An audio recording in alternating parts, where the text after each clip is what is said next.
as you all might recall from last week, as you landed and crashed in Avernus, from Avernus, rather, into the wonderful lair of Cania. The frozen wastelands were there for you to meet. Once you got your feet under yourselves and started to balance things back out, you came to some interesting realizations. First off, Zariel seems to be frozen in ice and fairly badly stuck. Your ship, pretty damaged. Main acceleration system for it, ruined. However, it's seaworthy, as Jade is quoted. But more importantly was the interesting turn with your shield, Gargoth, who is now so very happy to have been released from his prison. Because, as it was revealed, that powerful Vorpal blade that Jillian's character Flux was given. Which reminds me, Jillian, did you share the info on the stats and abilities on that sword with the group, or is that still in your private repertoire? I don't believe I shared it with the group, but I will. It just I didn't want to interrupt the game to do it. But I only make the mention really. because Dean saw it. Dean saw it. I figured that much. At his house when I got it. But no, you can absolutely share it if you. I'll. I'm not gonna keep it a secret. I'm gonna save that for you then. You know what I mean? Okay. Fluxus might be like, wow, look at this, to other people. So I only mentioned it because I was out of curiosity. It's like, hey, wait, does everybody else know how OP the sword is? Yeah, but it's ridiculous. Fluminoxus wields it, and as revealed by Gargoth, it appears you were successful in conquering Avernus to a certain degree. Because it is the wielder of that sword who is the ruler of Avernus. Since the seat's vacant, it appears you were able to bond with the sword and become the ruler of Avernus. And with such power at your disposal, Gargoth was clever and forged a deal on the spot and secured his freedom, draining the power that remained in the sword of Zariel. He was able to resume his previous form, which then led him being kind as he explained to the players, "Oh, I will guide you, don't worry." So, you went on your merry way and began repairing your airship, which was now a boat. Well, a floating boat. If a boat floats above the water, is it still a boat? Interesting. Hovercraft. With that in mind, we start up on today's events as Gargoth puts one hand onto the throttle, pulls back on it, and adjusts the main mast, which unfurls straight up into its draconic blade, holding a hand out. "Rise the mizzen mast, get the mainsails ready." Lulu gives a nod as she... Oh, no worries. Lulu gives a nod. She wraps a trunk around one of the main furls, unfurling a side. She goes, "Aye, Captain."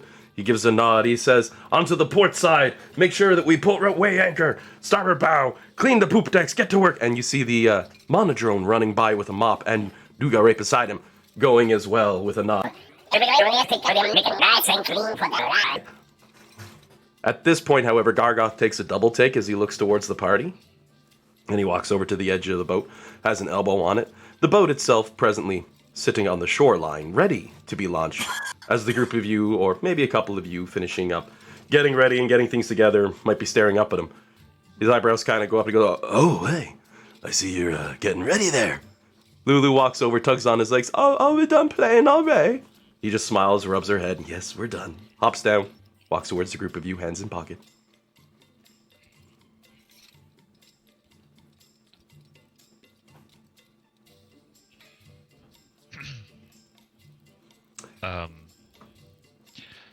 So that hovers above the sea. How do we move it? I am going to quickly... I think I can throw this into the chat from the Discord chat, the 3D image that I had posted for the ship before. Sweet. So, the picture of the boat, as you can see there, because of the looped design of the curve here, the sail on the top can actually go to the left and to the right. The Mini used to be able to do this until I broke it. And I glued it straight in place. Doesn't really matter, but the blade on the back as well, that can twist and turn like a rudder. So it has the rudimentary fundamentals of a boat. And the two wings on either side also catch a fair bit of air. So it can get some good speed. I mean, this isn't the Black Pearl. You're not going to fly the fastest ship on the water. You know what I mean? It's an airship that's been crippled. Gargoth will take a moment and nod So towards what you're- Alec.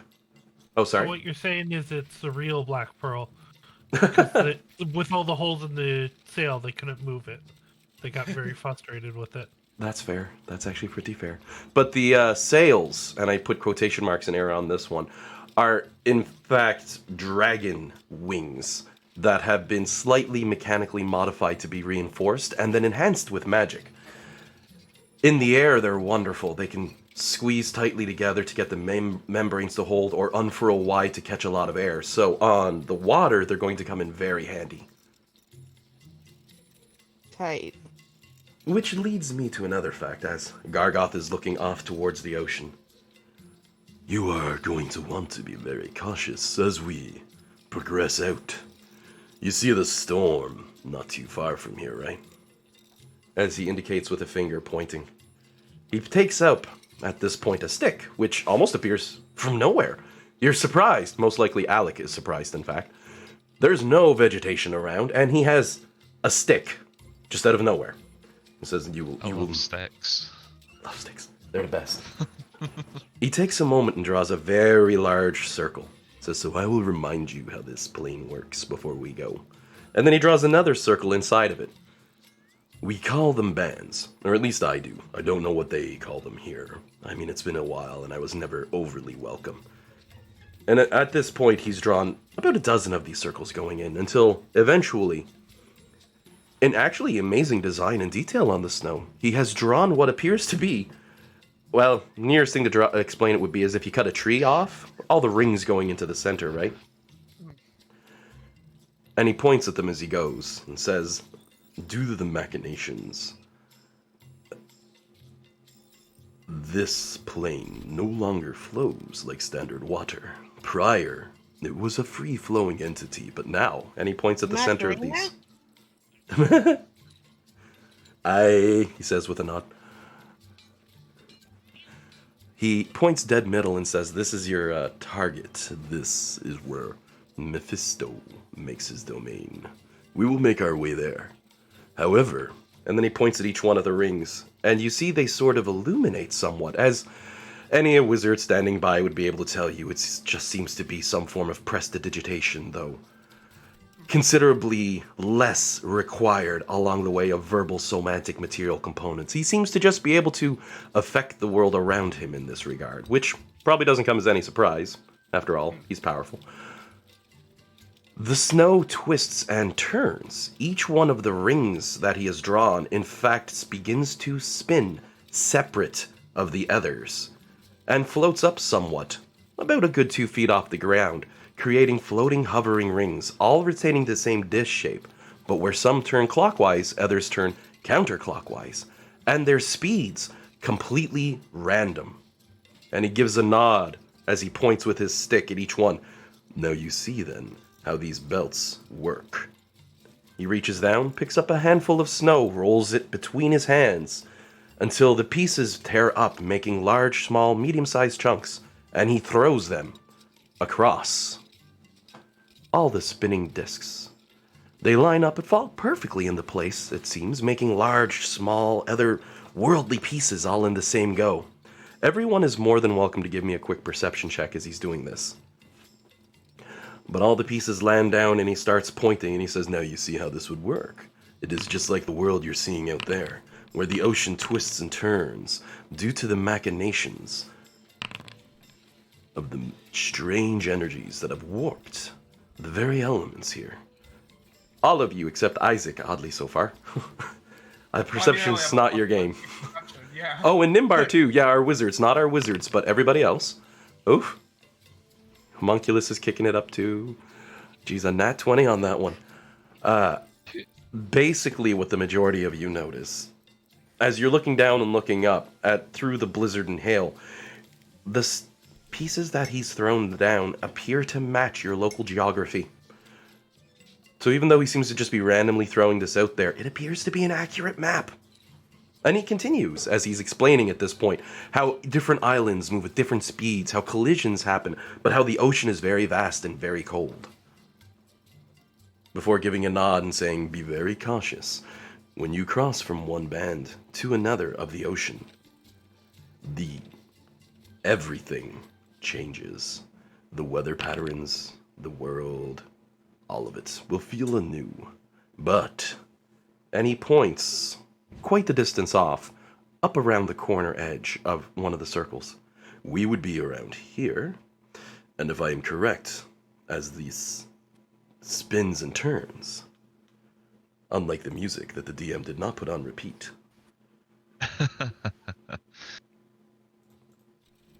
The next island that we have is in fact a blessing for you heroes. But it will mean a few of you will need to stay behind with me in the boat. But for the rest of you, I can promise a fairly easy path. The next major island that should be coming route to us will have a wide, broad, flat plateau atop it, stretching for days beyond what the eye sees. You can cross it, and due to its incredible height, you will have no trouble crossing it, for it sits just above the disruptions to that specific band. And he gives a nod. You're following along here, it's a little complicated. So, our goal is to cross through the ocean and somehow survive that journey to get to the next major landmass. Once we're there, any of you good at climbing a mountain? Flux will be like, I have some experience.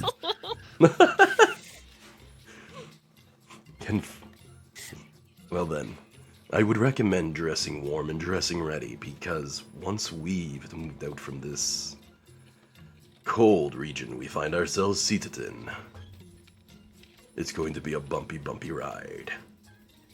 Which leads to some meta-knowledge gaming notes from Alan as he leans in and says, alright, you're going on the water. First and foremost, as you are aware, Cania is a plane that is basically constantly a blizzard. Some areas bad, some areas good. I roll randomly for it. However, the ocean is completely unforgiving. You can see as your eyes drift and look over the water, the lops, the twists and the turns, the typhoons. It's hell out there. If you had a regular boat, it would be insane. Even with yours that floats above the water, you're going to have to deal with some serious problems. With that in mind, anyone who has water vehicle training proficiency is able to pilot this airship on the water. Anyone who has the dual from all that training, you can do that. Now, Jade, as we know, has that. The other thing to mention, while you're piloting the vessel on the ocean, you cannot rest. It is too involved of a job. Every minute your eyes are on the water. Every second your hand has to adjust that throttle. Every millisecond, the rudder fights against your hand. So keep that in mind as you're making your rotations. And I'm going to start the game clock because I completely forgot. And I'm just going to push it forward 15 minutes. So, question. I'm in the process of casting simulacrum. Yep. Is that something that's going to be possible to do while on the water? Well, if your character is below deck, sitting there and doing absolutely nothing, and something really, really bad happens, you might have to make a concentration check. That's the worst that I could say. But you could attempt to learn the spell while traversing on a boat, yes. I mean, I can see Nimar just kind of sitting there in a chair with a lantern above his head rocking back and forth. The whole ship shakes, and pen goes like 3 sheets to the right as he makes a gigantic black mark because his hand slipped. He looks up and he's like, "You damn kid, stop! I'm trying to write a spell out." And he wipes it up, keeps drawing, passes his concentration check. Yeah, you know. I'm not writing a spell, I'm casting it. Oh, shoot. But yes, but that was just the example because you're a scribe, right? Yeah. That's my go-to. Yeah. Where you're casting a spell, it's the same sort of process. You might be muttering an incantation like, "Listen, by the 17th rising moon of building shades." God damn! Uh-oh. Better re-say that line. That's the worst you'll have to deal with if things go poorly, which could happen if I have the pilot of the boat at that time running a check. Yeah, fair enough. I'm just curious because they want to continue. Oh yeah, definitely. Yeah. And I will say, just like Isaac's character last week, Jade's gonna give you another shove. Well, you get to pilot the boat onto the water first. Gives a wink again. Because, you know. Is it It's theorized it'll float. And sorry, Jillian, I cut you off.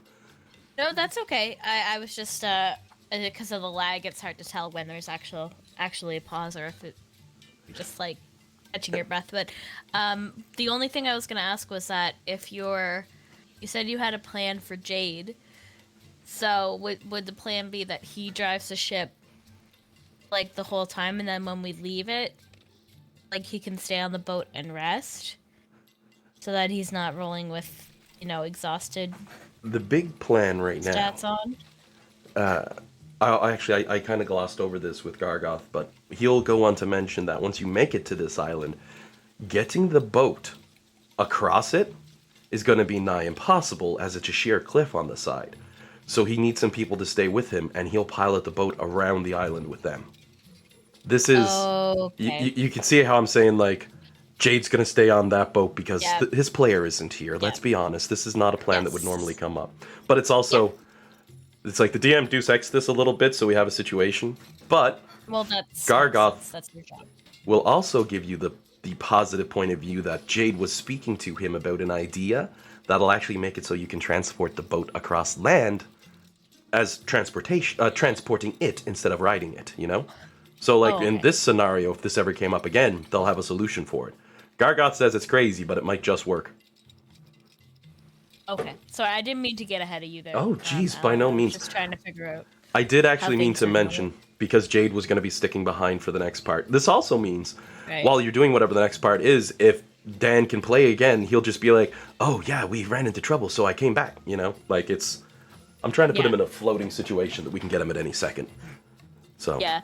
So if that's the case, then sorry, I'm just frustrated at my cats. They won't sit on the same windowsill.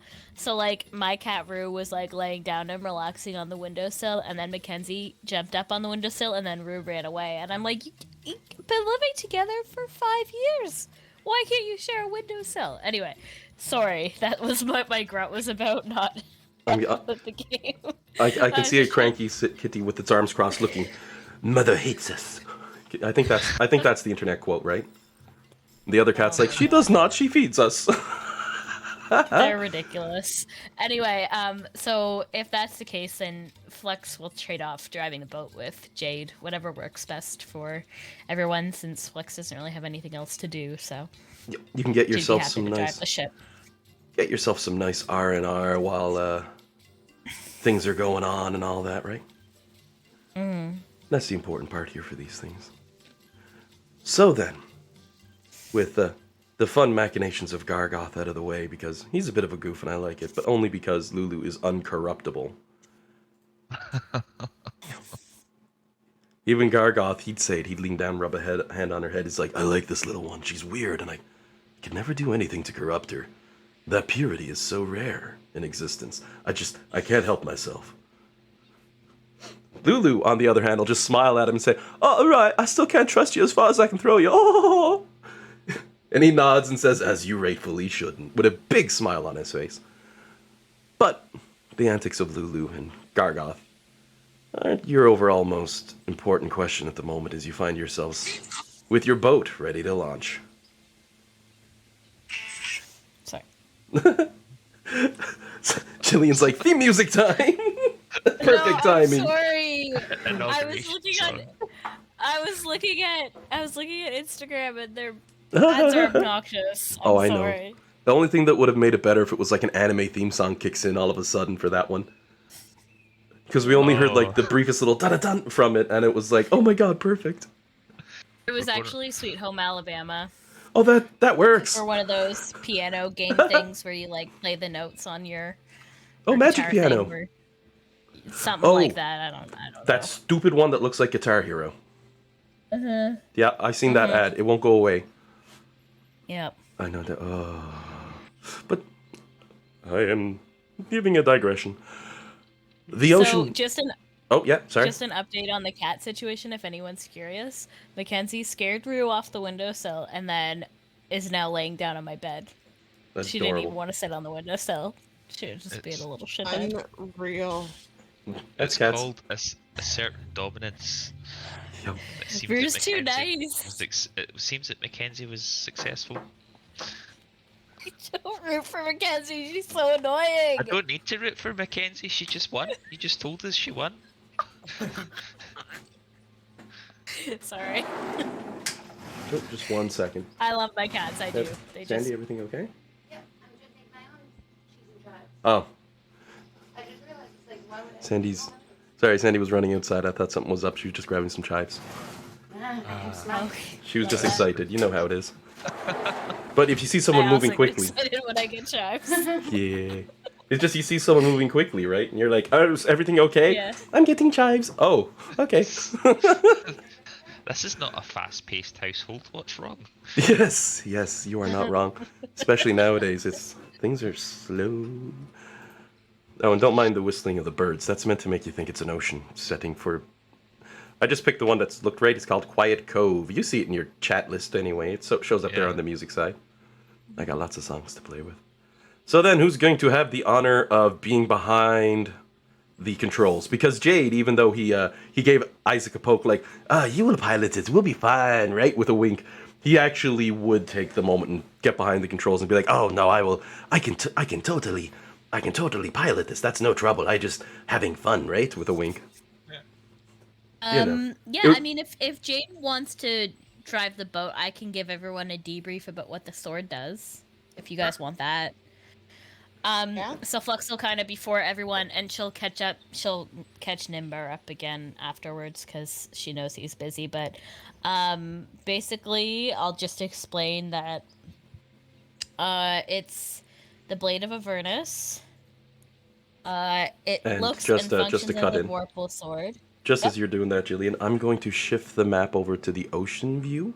As you start to take off, Jillian's like, check this out. So, you continue. Okay. So it has, it does all the stuff that a Vorpal Blade does. Like Alan said, it's an artifact. And I gain a +1 to my AC. And when I'm attuned, I can cast Fireball from it at 3rd level with a DC 22 dex save. And I also regain 1d6 hit points at the start of my turn if I have at least 1 hit point. I also can do some stuff with blood. Oh, I can use blood to activate some of the other features, which is Ruler of Avernus is one of the things I can do with it. As an action, you can point this sword at one WC within 60 feet of you, and the devil must succeed on a DC 22 Charisma saving throw or be charmed for 1 hour. Oh, Jillian, did you... Yeah? Actually, I think I put it in your character sheet. I'm going to do a quick D&D Beyond update on yours, and I think I can link that weapon in the chat. Sure, yeah, if you want to. I'll still continue to go through it. Oh, yeah, just so definitely. Not everyone has the time to just pull up the thing and read it. And I'm enjoying listening, to be honest. Yeah, and it's good for me to read it out loud, too, because then I'm more familiar with what it does, and you guys can help me remember if you think of any abilities that I can use for the sword that I forget about in the heat of a battle or something like that. So I'd have to use, in order to activate these 2 features, Rule of Avernus and Infernal Recall, I have to draw blood as a bonus action from myself or a willing or incapacitated creature within my reach. It's only 1d4, so it's really not a big deal. Anyway, the devil will obey me for 1 hour if they fail their charisma save. And the Infernal Recall, which is what I mentioned to Alan out loud, is that I can basically cast Word of Recall at will, like if I activate this feature, to the sanctuary that you designate if you rule Avernus. So that's why I had mentioned to Alan in the last game when he said that this was like a safe spot where like wherever we had landed. So yeah. I marked that as my place that I would go to if we ever feel like we need to like pull the cord in the middle of a fight. I can transport us back to where we came in to Canis. Cool. And that's pretty much it. The sword can be destroyed, but only if it's thrown into the river Styx or if it's melted down in the forge that made it. that recall's really useful because that Yeah. means that we can the wizards can kind of well, we don't have to be as reluctant to throw down our 7th level spell slot because that's been our panic button up until now. But if you're able to do Yeah. that with the sword, that saves us a resource. Yeah.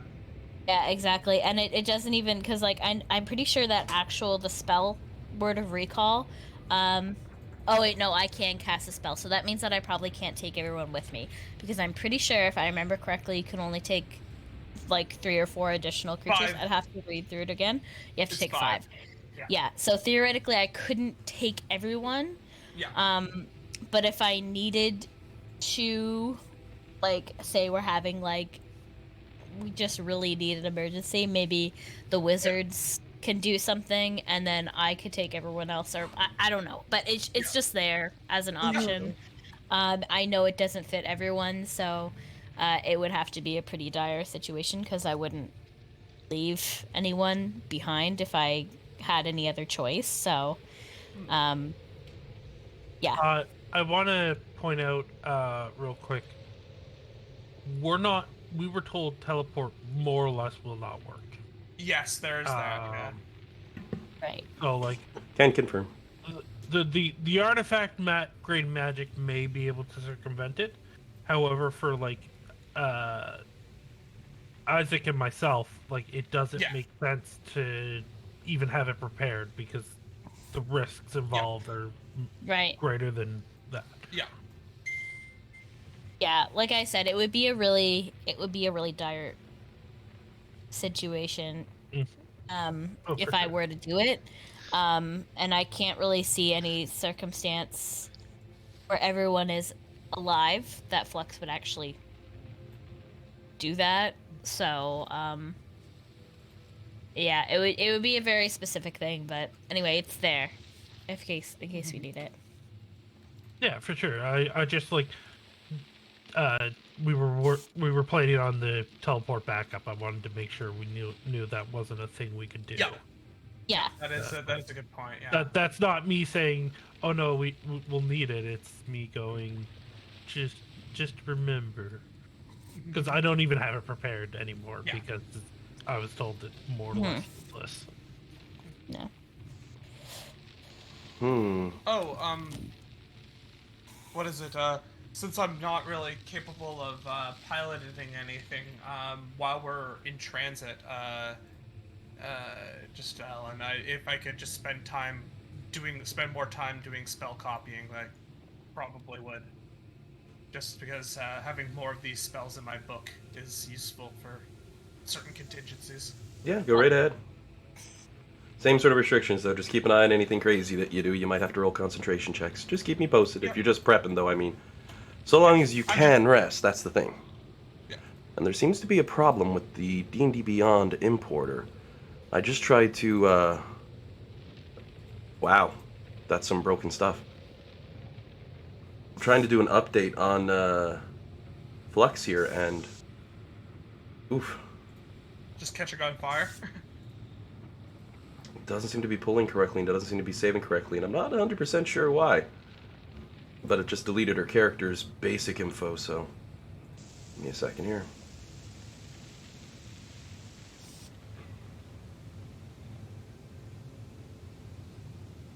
Seems to not be linking to the image directory correctly, even though it's all set up correctly. That's really weird.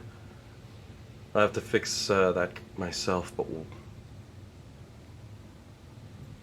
I wonder if it's just you. Just give me 1 second. I'm gonna see if I have somebody else I can reference to.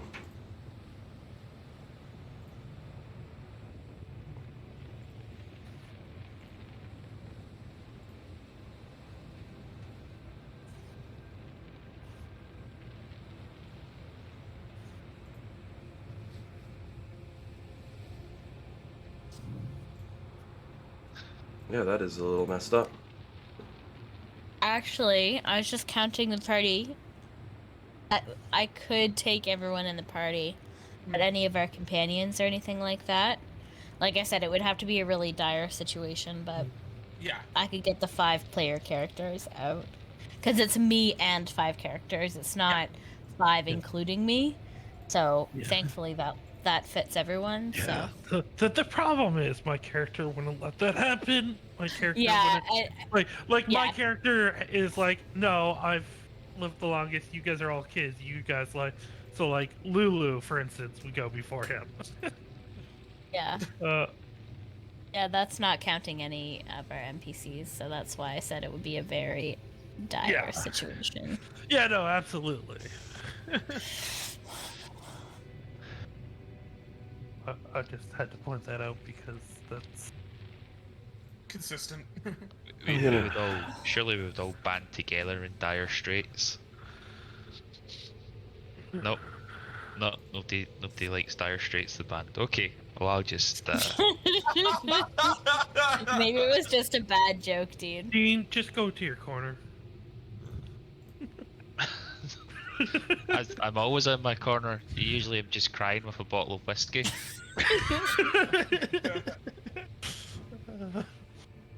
Hey, it's me. Trying to, but my game's being a little wonky at the moment. I didn't notice your token until afterward, but Dean goes, yeah, I'm just normally in the corner crying with a bottle of whiskey, and Jillian goes, yeah, it's me. So I was like, Oh. Is she saying that she is a bottle of whiskey, or that she No. also cries in the corner with a bottle of whiskey? No, I just cry everywhere all the time. I cried at the end of Pokemon Snap. Oh, yeah. So Well, That's That's great. going just- straight to hell. Come on now. it's just how things go. Dean watches shows all the time just as like background noise and stuff in his house, and he just happened to be on the last episode of Parks and Recreation, which I have seen a few times and I'm familiar with it, and it's a very happy ending. But I still sat there on the couch and cried for like 5 or 10 minutes, and Dean's like, but it's happy, and I'm like, I know, it doesn't matter. It doesn't matter. God, I couldn't imagine. A very emotional person, you guys. It I had just to means constantly boot this damn thing. I am the opposite, for the record. Oh my word, that was broken as hell. I will say in my own defense that like I have been especially like volatile lately because of all the stress and everything that's been going on, like with that's fair. COVID and having to go to work. I had to get 3 tests in 3 weeks because was at 2 exposure sites and then had a chest cold. Oof. So it's like there's been a lot of this. When I get stressed out, I'm much more likely to cry at the drop of a hat. And lately it's been really stressful, so Yeah. it's been a little bit amplified in my defense, but it's really... Yeah, I don't think you That- can be that- blamed for feeling stressed out right now. This is absolutely like a terrible. Oh no, I would be surprised if somebody wasn't stressed out, so... I love it. Why is that not? Alright, 1 second. Sorry, I I just wouldn't- noticed. Like, I wouldn't be surprised My- if things related to D&D Beyond integration are a little busted, because Yeah. holy... Okay. Yeah. well, Yeah, this is because one I of had... the ones that like my spell stuff never transfers properly. I don't know why. The Well, I D&D was just Beyond gonna say something too, but I didn't want to interrupt. But like when I was trying to roll my perception check, like did I roll for the homunculus? Because I clicked a little eye on my on the left side menu, and the pop up wouldn't go away. I had to exit like 4 pop ups before I got That was me. to my perception check. Yeah, That's I mean interesting. that's great, but it wasn't. I'll see if it does it again. But I had like 5 pop ups, and it took me a long time It's to. if you've got a bundle of Didn't things actually highlighted. roll.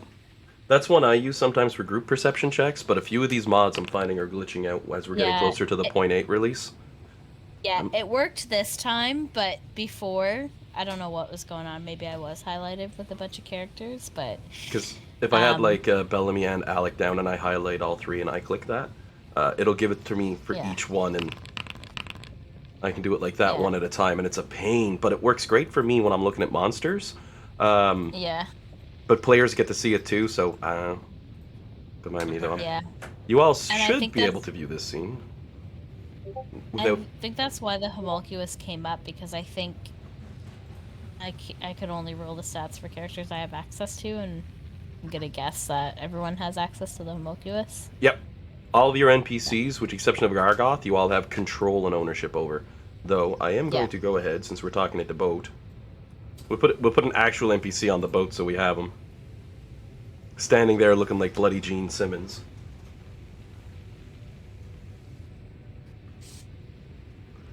I got this nice little ocean scene that I put together. I made this. Very nice. You're all on the water. And as mentioned, dead ahead you can see what appears to be a massive storm that you'll be sailing into. Gargoth, meanwhile, reaches into I love his... storms. Me, I love a good rainstorm and thunderstorm. Gimme, gimme. Not when I'm on the water, though. Oh, God. I grew up on a fishing boat, and those were the worst days. But Gargoth goes so far as to reach into his very frilly, fancy attire as he pulls out what looks like a compass, waves his fingers over the top, flips it open, gives it a turn, twists the center ring on one part, twists an external ring in the opposite direction, and a third ring again, lining up what looks like some mystical symbols, and he gives a smirk, looks towards Jade, who's piloting and looking interestingly at him, and says, "I'm happy I stole this from Mephisto. It makes life a little bit easier." And then when he clicks down, you see a small flash from the middle of it. Nothing too crazy, but the dial, which doesn't appear connected, slowly floats up into the air, and Gargoth curses as Nimbar hits him with a shocking grasp. Looks over and says, "Dude, what the..." Sorry. I know, just I know. trying to make sure this works. It was just too easy to do. Yeah. All right. The needle in the middle of this compass isn't connected to anything and just dangles around. However, with that flash of light, it floats up into the air as if it was hanging off of a string, spins around and then points. Gargoth holds over the compass to Jade with a nod and say, "There's your heading. Follow that, it'll take you to the next island. We're going to want to go. This wonderful device will allow us to pick an island to go to." And Jade's looking it over like, "How does it work?" And Gargoth just laughs. "With great difficulty, you'd need to understand the magnetic field and polarities of any given moment to be able to feel it." And Jade's like, "Could you teach me how?" And Gargoth, as he takes the compass back, "Well, of course I can." Snaps it shut, puts it in his pocket. They just stare at each other for a few moments before Jade sighs.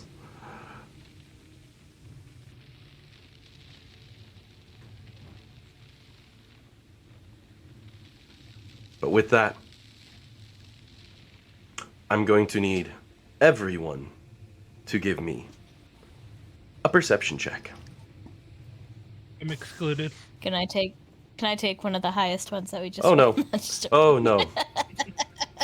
no, Yeah, no. if only. But for Nimbar, no, Nimbar, you're included too. You're just at disadvantage. I'm Oh I'm shit! in- I was selected on Kirkendall. You're down below I'm- deck trying to cast a spell. I I know. know, but don't worry, don't worry. Your character would still have ears on his head. How do I Oh, unselect? maybe you Kirkendall don't have so I ears can on roll your my own own. character? Oh, there we Wow, go. you're really trash. You rolled one nat once. Look at that. Why Oh, did right. it roll Kirkendall again? It's doing the Because thing he's again. the only, Ah! because he's the only token on the map. I think we just. I know. I did even the same. I even unselected him to try to see if I could get it to work, but at least I Well. got some shitty rolls out of the way. Yeah, this is good. This is good. It's Alec No, this is seems not to be any the better. one to catch. You got the exact same roll. Yep. You getting them shitty rolls Sometimes. out their way. Yep. That's the way. Good times. Rip. With that in mind, as the players are relaxing and enjoying themselves, Chillaxin, maxing all cool. shooting some b-ball. Ball outside of school. Sorry. You were Here. well. You were minding your what was it? Mind your own business. When shoot. Couple of guys who were up no good started making trouble in my neighborhood. Got one little fight. Sorry, I'm gonna stop. I'm sorry. Well, around that time, Gargot said you better look over your ass and be I'm trying to figure out words that rhyme now that I know the lyrics. Frig it, I give it up. I botched it too many times too badly. No, I'm just gonna go with the horror on this one. Auntie and uncle in Bel Okay. Air. Yes. You see the impossible coming from behind, Alec, but everyone else is, oh, it's a good time. We're on a boat. I'm on a boat, is basically the whole team. Except Alec. You look over your shoulders, you turn, and you see what appears to be a goddamn fleet. A gigantic, For fuck's sake. hundreds of vessels, more than you can see. On that note, give me another perception check. Bellamy's just up top singing, I am a pirate. Yep. The entire, I feel like everyone except Bellamy is like that picture of Ben Affleck with the cigarette right now. Oh, sorry. Only Alec gets the perception check because he's the only one looking. But yeah, Oh.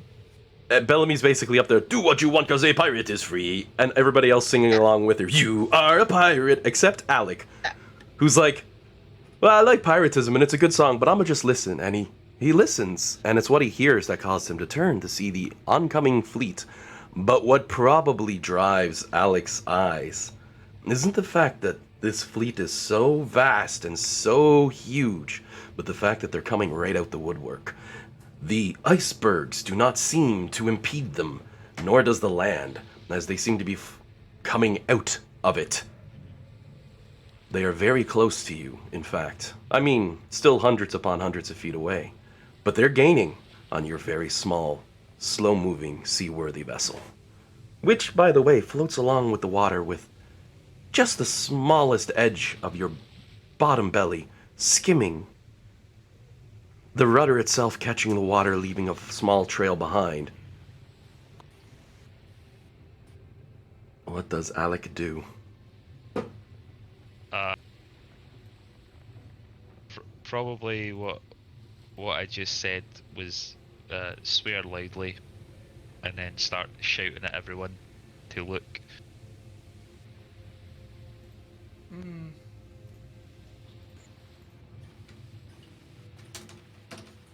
Oh dear. Yeah. And everyone can go ahead and give me a perception check at that point. Oh, question. Does my simulacrum get to make a perception check? It's its own creature, so yeah.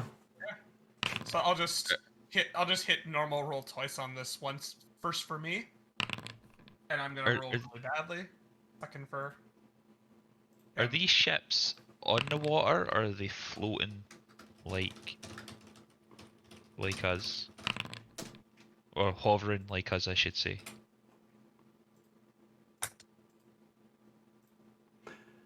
Well, with your 19, you're not able to tell. No one really can clearly tell from this distance. And the DM again forgot to put a music track on loop that was supposed to be looping, so just a second.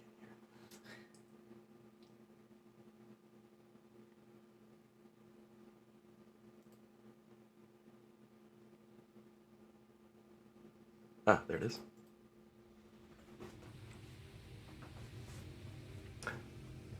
Gargoth is going to look over his shoulder, smile, and look back towards the party.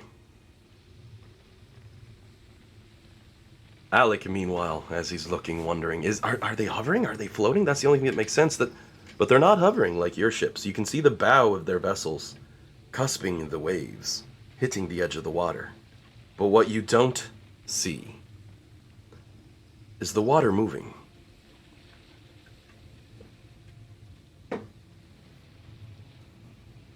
And as they draw closer, nearly 300 feet away, you can clearly see Weird. they're see-through. The fleet, with all the people that stand aboard it and all the bodies, are apparitions upon the water. And Gargoth is simply standing there smiling. Ghosts. We got ghosts. Heard of ghost ships, but I've never heard of ghost fleets.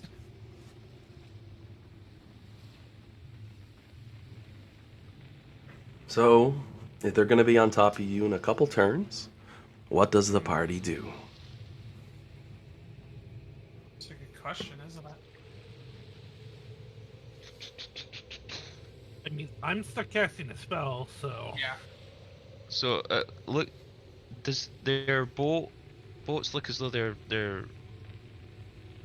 You said the water isn't moving, so it doesn't look like their boats are interacting with the water in any way. Nope, they drift through the water, but do not affect Okay. it. The glaciers, the land, the large icebergs that float do not affect them. They float right through. Are they are they bearing a course directly towards us, or are they just headed in the same direction? They are perfectly aligned with your present heading, heading in the exact same direction. The entirety of the fleet, as wide and broad as big as it is.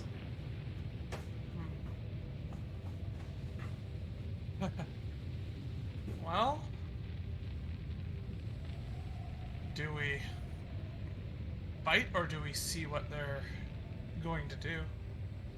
I'd like to grab a rope and like swing around and hold my sword up and be like, prepare for battle. Oh, yeah, we're going to need to fight. I don't have anything that affects ghosts. Now let me Just throw kinda- grabbing a rope. Swing off the mizzenmast, lands on the back looking like a pirate, ready for this. Duga gives a little clap.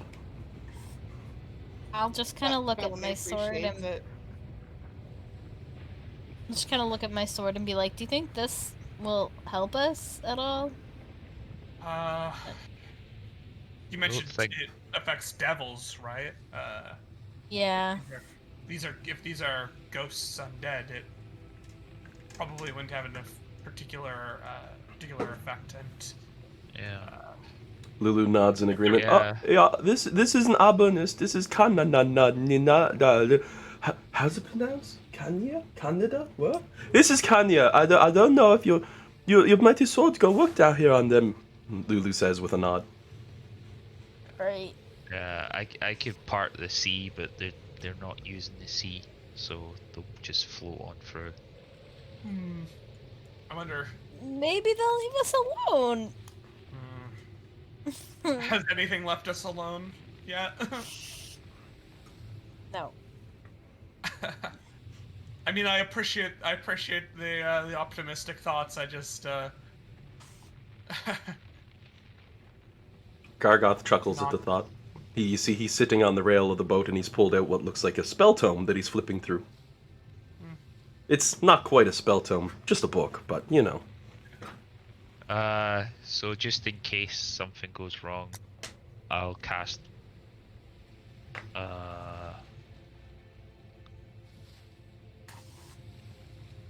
water walk on us, so that if we won't go in the sea, land, sea. It's around now, as you're casting your water walk on the party. Gargoth waves a hand, shakes his head. You know, he's like, no thank you. You can see the head shake of, I don't need that. Wasn't choosing you anyway, Gargoth. He smiles, gives a nod, goes back to reading his book. curious what book he's reading. It's written in 3 tongues at once. I should give a random roll, see what it is, actually. You'll probably come up and it's like, oh, Clifford the Big Red Dog. Huh, he's learning how to read. It's like, I don't know how to read Celestial, better learn. But he's sitting there, he just smiles at the lot of you, flips another page through his book. Yeah, I've got nothing. I can't stop ghosts. I can't move as faster. Bellamy, since you had a nice high perception check on that last run through, what you can hear, which you almost mistake at first for the wails of the damned, your trained ears can pick up in the distance what almost sounds like singing. Oh. You guys hear that? I think they're singing. Possibly the low, deep sound that rumbles from the vessels could be music. To the trained ears of a bard, you can hear the undertones, the creations, the rhythmic aspects that truly forge a song. To everybody else, it's almost noise on the wind. Unless you know you're trained in a musical instrument, then you'll be like, oh, I can see a beat there. Because, I don't want to be Proficient completely... in the drum. At least it's not bagpipes, so you'd be like, that sounds amazing. Oh. What's exactly, so for your character, though, with drum proficiency, you'd hear the rhythmic beat in there, and you could tell it's music as well. For anybody else, it would sound, as mentioned, you might pick up the music or you may not. It's sort of an RP flair for you to have some fun with. G- ugh.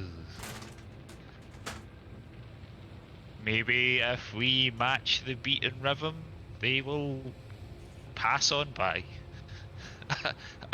Alec Ooh. slowly reaches in and pulls out his, what do you call it? Badroon? The Celtic hand drum. Boom, boom, boom, boom. Getting ready with that one. Yeah. Yeah, let's play along. What instruments can you play, Bellamy? Me? Uh-huh. I have my violin, a flute, and a pan flute. Okay. So, Alec is going to cast guidance on himself because he has 0 charisma, but is proficient in drum. So, I can do a beat, but I can't perform. So if it comes to it, it might be on you. Okay. Well, we also have Crickendall. You can play. Crickendall, almost as if summoned, jumps down from the top deck, lands down on the middle deck with the rest of you, whips out his glaive, brings it down, which has a couple strings that he pulls down on what looks like a little metal connector, connects it to the front head of the blade from the other side, just bring like a lute right on them, and he nods. Yeah, I can definitely play. Right, so what are we going to go for here, guys? What do you call it? Randy Dandio, General Taylor, Wellerman. It's a bit overdone, but... Everyone's doing Wellerman now. Unless you're Trailer Park Boys, they did the Kitty Man. Hey, the Kitty Man Okay, came to feed your belly and give you noms. Uh, So the both of you, Alec and Joe. Alec and Bellamy, before you start on this, give me a perception check.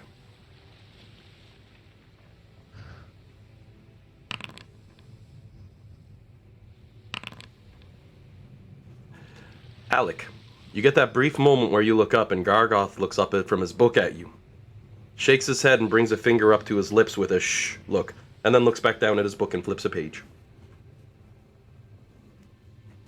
Gargoth, do you mind sharing with the class what you got going on here, bud? He looks over towards you with a big grin on his face, brings one hand up and catches the edge of his lip, draws the 2 fingers across, twists at the side, and throws away, like someone zipping their lips shut. And he gives you a nod, and then looks back at his book and flips another page. Looks probably growls underneath her breath. Maybe we should be quiet. Oh. So we're not singing? Oh, he completely threw the plan off there. I don't know if he was helping or hindering us. I think he just is enjoying our panic.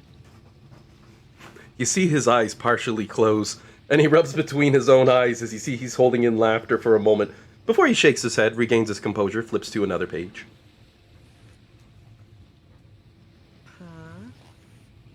Okay, well.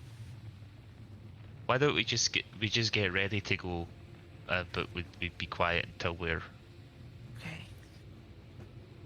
So with the... Can I, I'm gonna call everyone over. Wait, before I do this, let me actually read it. And this is for the future. I'm just going to take care of it now. Nimbar, give me another perception check. And as mentioned, this is for the future. Without disadvantage. Without disadvantage on this one. Perfect. Thank you. I mean, I actually had to get your character to roll because your perception check is abysmal. But you're a wizard, so that's fine. If you need a good perception check, you'll use magic. Usually you got Jade who's doing the perception checks, but right now, he's got a hand on the throttle, shaking crazily, and he says, "So long as the DM is playing me, I seem to have a fear of ghosts. This is bad."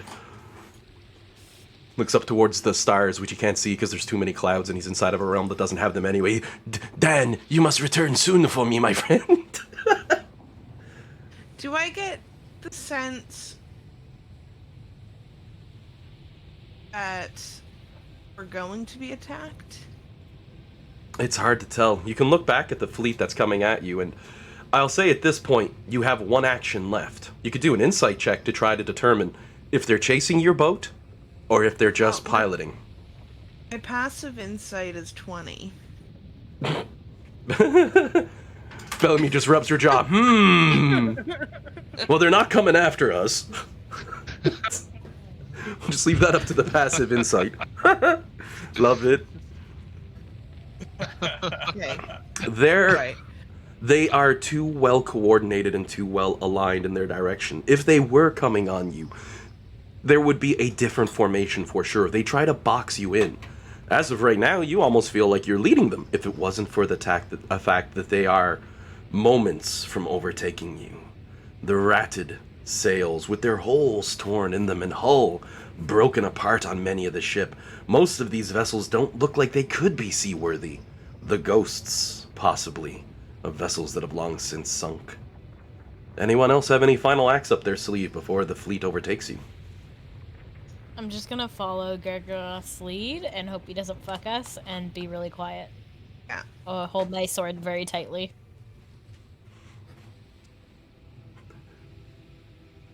Well then, as you all sit in silence, you can...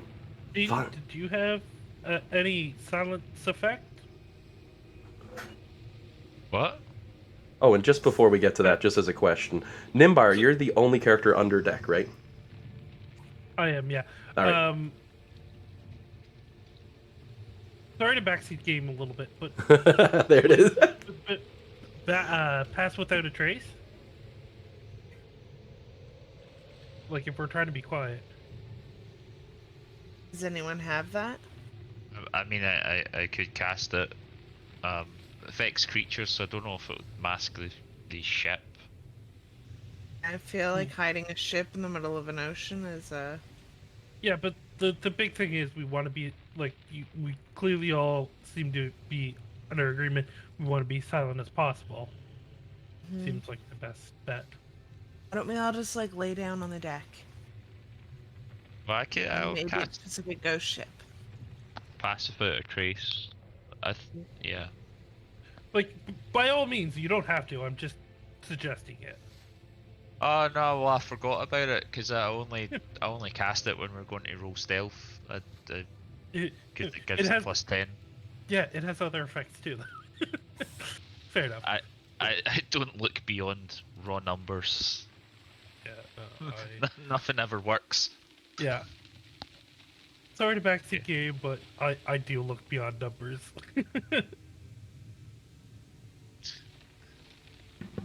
Well, not so much nothing ever works, but the first 2 or 3 attempts usually fail, and the 4th one works, and everyone's like, wow, that's a real pain in the ass of a trap. And Alan's like, yeah, you'd almost guess you were level 17 or something.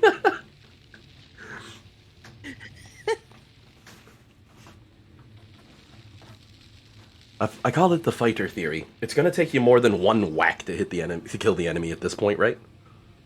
Flux folding her arms. No. That was just a general life thing. Nothing ever works. Oh, Full stop. I feel ya. I feel ya. It's not an Alec thing. It's a Dean thing. Yeah, I got you, man. That's a whole mood right there. That's a mood. I got you. I feel you. I know it. I had to go out this morning at 9 a.m. to get my groceries from the pickup location. Everything was spot on and worked perfectly. I couldn't believe it. You're like, what's going to happen? What is waiting? What is hiding? Well, as you're all just staying together close and quiet on the deck, and Gargoth is at the other end reading his book with a bit of a smile. Nimbar, while your character is casting a simulacrum, just standing there. The same with the third moon over the second of night assembly. We create this one. Huh? What is that? You hear music from above deck. Beautiful music. Almost like a choir in a deep, haunting rhythmic voice. What does your character do? Continue to cast a spell.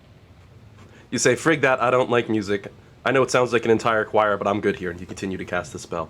Alright then, give me a concentration check.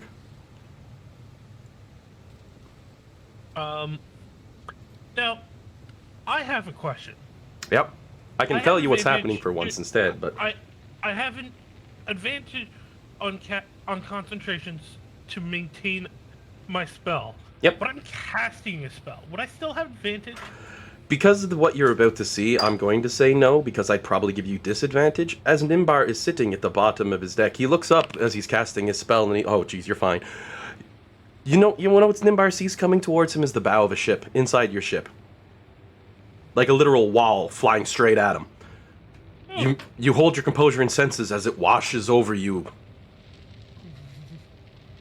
What the rest of the party sees, as these ships slowly begin to overtake. The music, strong and proud, echoing across the darkness. And, as always, I do have some good music I'm gonna play, so... As this ghost army slowly washes over the team in its entirety. Is it Ailstorm? Nah. Just some Viking music. This one actually comes from Ginger Tales, I believe they're called on YouTube. Oh, yeah, I know that YouTuber. Oh yeah. Love her voice, she's pretty good. It's probably taking all of Bellamy's willpower and Flux's to not sing. Yep. And Courtney's. It's beyond Jillian's ability to not sing. I can't blame any. Sail to distant shores, the pie in the Love this song. Oh, it's a good one. And with her voice, she nails that sort of melancholy I'm going for here. What is the name of this song? My mother told me.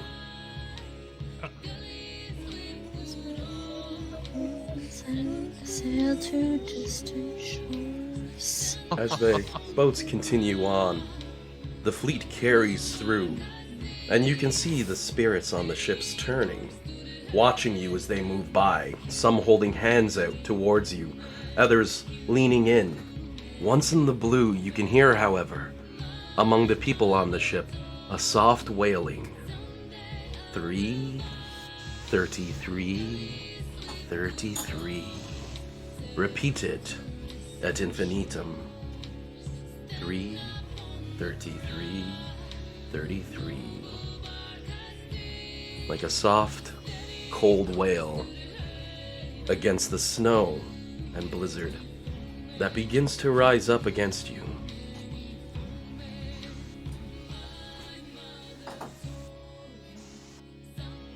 However, with your silence, and without your actions and movement, they drift on by, passing through your boat, as if it wasn't even there. The multitude of ships, creatures, humans, demons, devils, filling the rosters. And just as slowly and quietly as they appeared, they drifted away, continuing to flow on the ocean. All the while, Nimbar waving a hand below deck like, I'm too busy for this.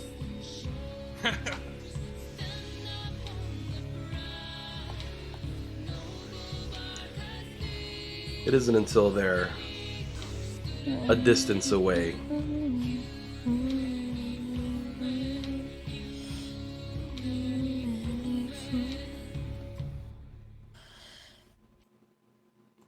Around that time, Gargoth, big smile on his face as he leans up.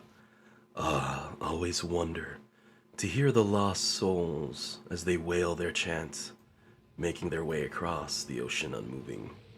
Be wary that you don't sink your vessel to these seas, else you may find yourselves joining them. And wise of you to not speak, he says, as he flips another page in his book, bending the top corner down, probably pissing a lot of people off in the process, folding it shut as it disappears. Somewhere on the material plane, my dad faints. Gargoth is corruption and evil incarnate. You know he's not going to do nice things. Book disappears and he smiles. And a blessing upon thee. For not I'm being... very glad I'm not there. Oh, yeah. Nimbar would have had words. He would have thrown him overboard. Like, I am too strong for this. Toss. Someone save the little one. But, no, in all seriousness, no. He gives a nod and says, you did wise not to speak. The moment I heard their chanting in the distance, even I know better than to speak. For if they catch your voice, they will take your soul. And then what would you be but a dead husk of a body without spirit or mind? But the music, so beautiful, so haunting. Yeah, that was a jam. That was really difficult, guys.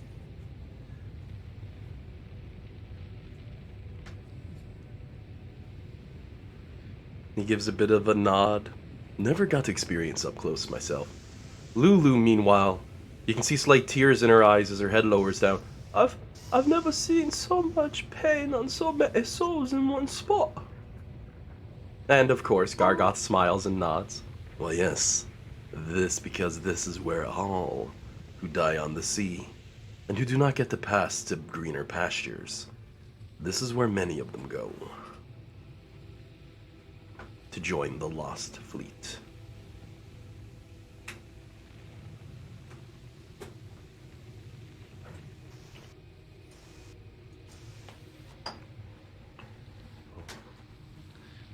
Nimbar pops his head up above deck. Can you all shut up? I'm trying to cast a spell.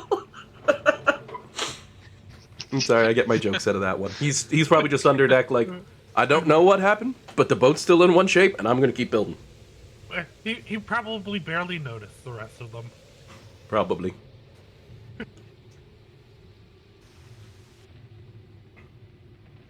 Yeah, that was Gingertail 3 covers. hours in, he is not stopping yet.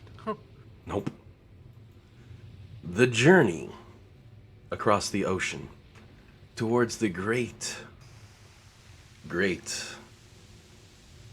peninsula above the clouds will take 2 days of travel through some of the roughest weather you've ever been in a vessel. Jade pilots 16 of the 24 hours.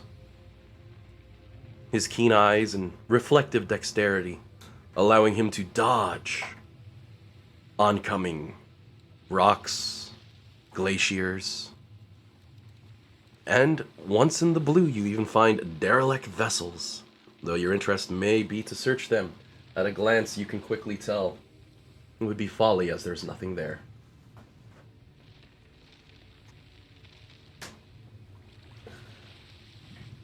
With that in mind, as mentioned, someone always has to be constantly working the sails, working the rigging. Jade never so happy, because whenever you go over an exceedingly large lop that would topple most boats, there's one major advantage that your bladed vessel has. You don't fly off the edge and come down sledgehammering hard into the ocean like most boats have to. No, your boat glides back down and floats above the surface.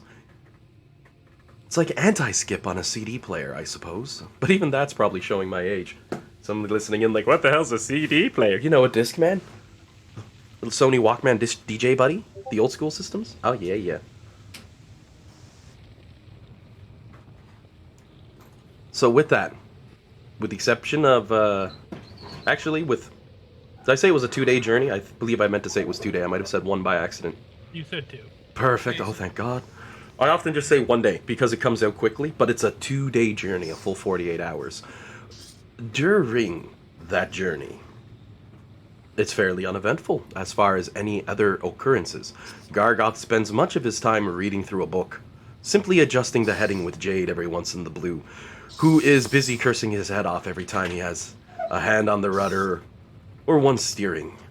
Fluminoxus, however, and I believe, Kieran, just on that note, you've got a lot of rest time in there. Lots and lots. I can confirm yes.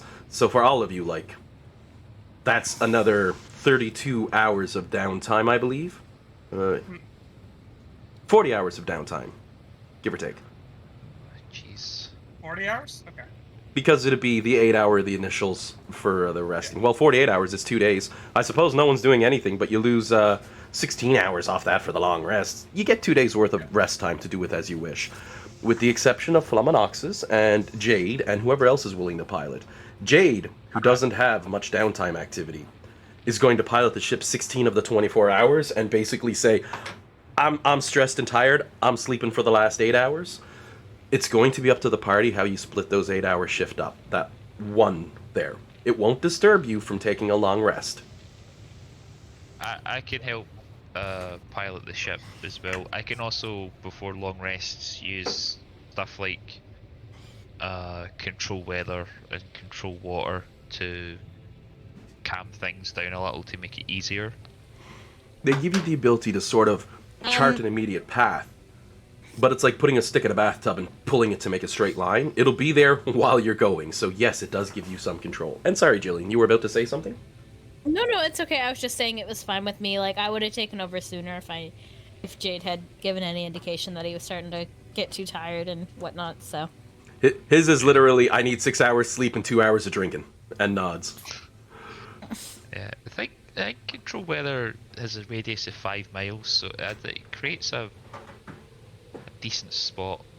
The problem that you find with that is that due to the nature of this plane and the overlapping magnetic everything, it's going to be a pain in the ass to control it. However, that's a very high level spell. So, in this plane of existence, you get 1 mile of control with it, not 5. So long as you're on the ocean. When you're on land, you can expect the full 5. Unless you're on a land piece that for some reason is on 2 bands of the ocean, which shouldn't happen. It would tear the island in half and create 2. Oh, and Julian's got a fun video. Let me see this. I got a kitty on a window ledge. Kitty's still on a window ledge. It's not that exciting. It's just my cat. My entertainment. Oh, that's adorable. She's so fluffy. Yeah. Oh, she looked. Yeah, she's a bit like a dog like that. Sorry, I didn't want to interrupt anything. That's why I put it in the off topic. Oh, I got kitty vision. The second I see a cat pop up, I'm like, Bubbles, decent.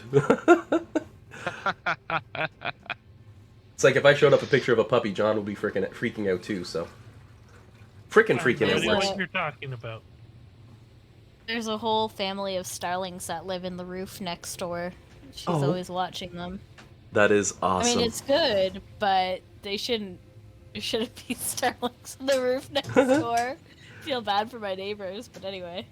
We've been putting the effort in to keep the garden in front They of our should area have nice. been evicted. Oh, What? I will say, Courtney, you'd hate it here. We make a lot of effort to get a lot of birds here by putting out seed correctly and feeding them without leaving out stuff. We'll put out food and then take it in so it doesn't get noticed, and so we don't get God. rodents. But we get so many of everything. I get ducks. They come right up to the balcony and like squawk at me to feed them, and it's like you're wild. You're not even supposed to like me, but here you go, because I love it. God, we had 2 blue jays try and make a nest, and as a family effort, we dealt with that real quick. Did you tell us that, or did you tell one of our other D&D groups that? Because I remember hearing this story on D&D. I don't remember. We had 2 blue jays trying to make a nest. My parents built a balcony off of their bedroom, and underneath it is our back deck. And so we had these 2 blue jays trying to make a nest up underneath the balcony, and there's like 5 kind of cubby holes, and my dad put pieces of wood in the cubby holes so that they couldn't get up there, and so we put them up in like 2 of the cubby holes, and they just moved over to a So then he put wood up in there, and then they tried to build it somewhere else. So now we're getting like wind chimes and stuff. And every single time I go by and see them, I run over and bang on the window and scare them away. Yeah, blue jays would be a mess to have. They're noisy and they're rude and they're rough. And like- Yeah, for they are. birds. I do get them, but they don't come near us. They stay out in the garden. But the other thing I'm seeing, which it's a flying insect, bumblebees. Are we getting so many bumblebees? That's I good. do like bees. I love the bees. Bees make pollen. Bees also make honey. I like honey because I like food. So Bird. Bumblebee is one of the keywords I use to start doing a Welsh accent. I Go, oh look, a bumblebee, and then you can do it. That's fine after that. hate to say it, but whenever I try to do a really high posh British accent of any form or English accent of any form, someone told me, "Oh, it's easy," and I'm like, "How?" And they like overpronounce everything, and I paused and said, "Help me, damn." All right, the wife with the knife came and said, I'm going to take a slice of a cake, and we're going to go take a hook outside, what? I don't even know. I'm not good at English accent at all. I can barely speak English. Don't expect me to do it unless it's Lulu sounding silly. That I can get. And a few other ones, too.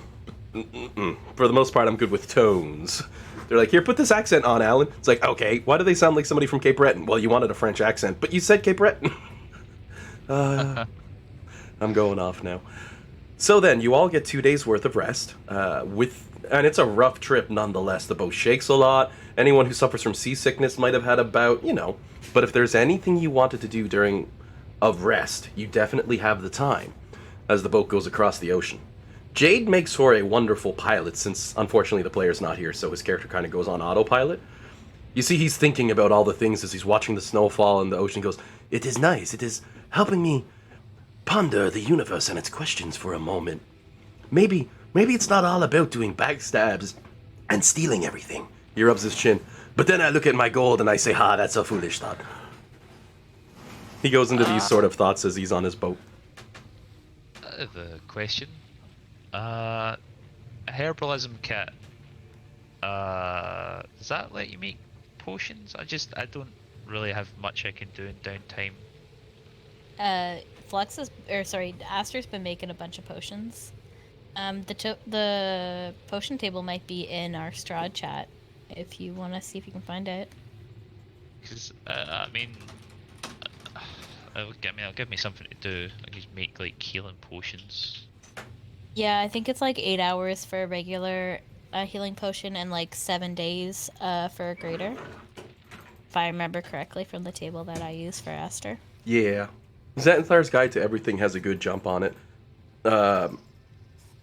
It's supplemental, the healer's or the herbalism kit to everything, but it does let you build some stuff and all that. Alright. So, are we saying we get the full 2 days? Like, I get my spell off, no problem? Oh yeah. Nothing else happens. Okay. You get that one creepy thing, but true to Gargoth's warnings, this ocean truly seems unmoving. Though it has twisting, churning waves, you never see a living creature on these waves. You might think once in the blue that you see a dark, large shadow looming deep, deep under the surface of these cold waters. Don't tell me that. No. Colossal in size. Oh yes. You know this is the place where nightmares live. Courtney and I might not agree about birds, but we certainly agree about undersea Oh yeah. things. Yeah, no one likes that. Oh boy. However, I was even watching like Avatar: The Last Airbender, and there's like an episode with a sea serpent, and even that gives me the heebie-jeebies. Yep. oh god. I know that one. That was a good one. Ooh. That So was a then- great one. Oh, such a good episode. He's like, I'm a sail it. Thanks There the was best. also one when they're in like season 2, or I think, where they have to carry a bunch of civilians like to was it Ba Sing Se? I think they were taking them to, and they had to Yeah. cross the sea bridge. It was Oh was- yeah. it was not a good time for me. I'm used to it now because I've seen it a few times, but the first couple times I was like, no. Oh, that was such a good series. Yeah. Oh, Then I got reminded of the episode where they had to go with that earthbender guy and cross the big area. And he got hurt, and he's like, I'm gonna die here. So fun. Yeah. But that's the sort of creepiness you got now. Oh, yeah? How receptive is our new friend, to being my friend? Oh, Gargoth? God. Yeah. No, it's the same old buddy on the shield who's been around for ages. Very talkative when he wants to be. Very outgoing. Okay. And you always get I'm that just gonna hang out with feeling. him. Oh, God. Oh, he's a hoot. He spends a lot of his time picking at Lulu, not on. They both have a good time with it. You know what I mean? He even confides further in Bellamy while you two are hanging out. He goes, yeah, look at this little floof. I can do whatever I want. She won't even get mad so long as I don't actually hurt her, you know? And she looks and says, that's not true. You gotta at least try and be nice to me. And he gives her a little bop on the head and she laughs. He says, see? There's something about this little golden floof. And he picks her up and he's like looking her over. He's like, I don't know what it is. I don't want to corrupt her. He looks at it and he looks Bellamy dead in the eyes. I have my choice. I turned you straight evil, big demonic wings, ruling Avernus with an iron fist and all that. You know, but this thing. And Lulu just looks at him, big smile, and she laughs. Says, you see? That's weird. Cool, but weird. And sets it down as he rubs his chin. She's pretty cool. She's a pretty cool little thing. And Gargoth. I'll give her a little head. And I will say for Gargoth, he's, you always have the feeling when talking to him that he's holding something back, or he's thinking further ahead than he's letting on. He's always got that coy grin, a wicked little smile, or the crazy eye, you know? Every conversation you come out with him, Yeah. it was different when he was the Shield. And you can definitely tell when he was the Shield, a little bit of that was somewhat of an act. Even mentioning Rhea again just makes him chuckle and point to the folly of mortality, and how easy and how crumbled, or how easy and how fragile life is, and how easy it can disappear, you know? But he doesn't seem to take any care or compassion like he did before. He just has that large smile on his face. You can definitely tell he fully intends to hold up his part of the bargain. But in restoring him to his full power, oh, he's just sometimes insufferable on the trip. He'll have moments when you're dealing with a lop and everything's swishing around and they're like, I can't keep my balance. He just chuckles and say, oh, that's not an issue for me, look. And stands on one foot on the gunnel while the ship's bopping across the lops, to use terminology from my hometown. You know, he's that kind of asshole, but he's always got a smile and he always looks good. Just having too much fun. Okay. Incredible. That being said, if there's anything specific Bellamy wanted to try to weasel out of him knowledge-wise, because it's very clear he's got a lot of answers. Yeah, I'm basically, I want to try and see like what exactly he's hiding, or kind of like the nature of what he's hiding, like. So then give me an insight check, and you can have advantage on it, because this is 2 days worth of talking with Gargoth. Okay.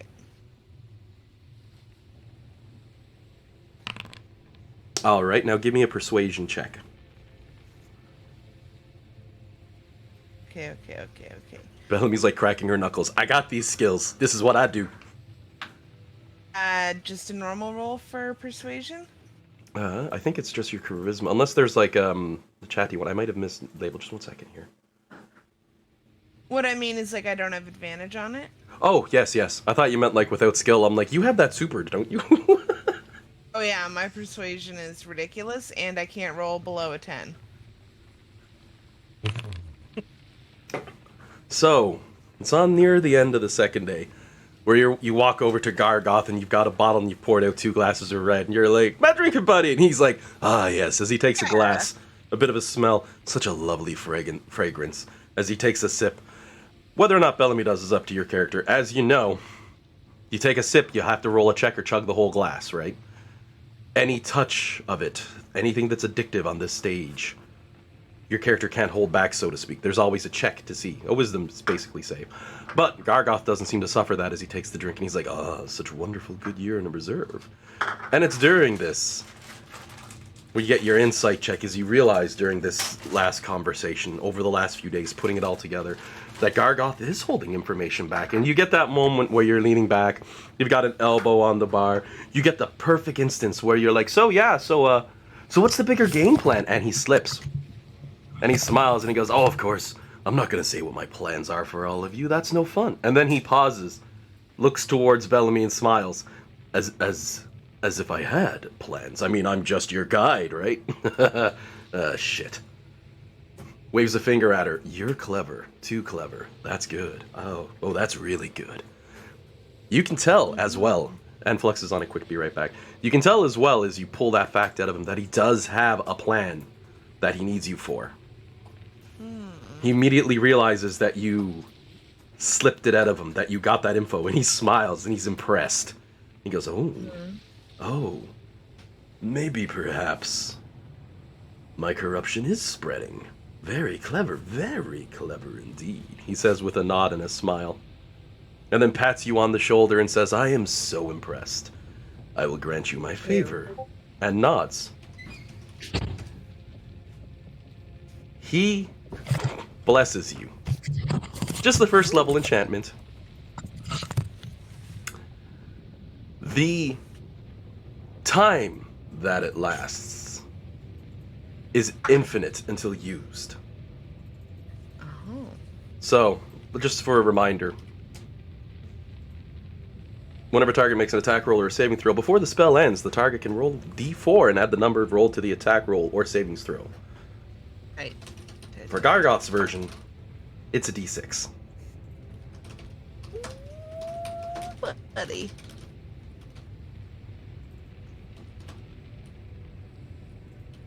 And let me see if I can get this to Record, work. I am not going to drink because I do not want the risk of having to chug that whole glass.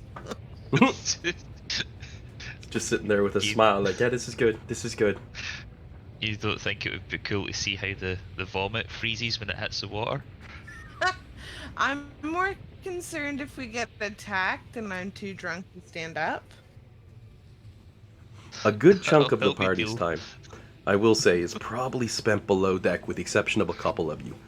Duga is constantly shoveling snow off the main deck and hitting the monodrone on the side of the head like, no, you... Oh wait, hold on, I have some... I gotta mop up the mess, you stupid robot. Shakes his head a bit. But they do a good job mostly keeping snow off the deck, but the constant blizzard and howling winds, a good chunk of the time you'll probably be below deck where it's rudimentarily safer. Though, true to his words, Gargoth is leading you where you need to go. But I did do a roll earlier, as you noticed, a 1d3. After Bellamy's interactions with Gargoth, everyone decides, okay, let's get one last bout of rest. And I'm just going to go ahead and clock out twice here. 2 days worth.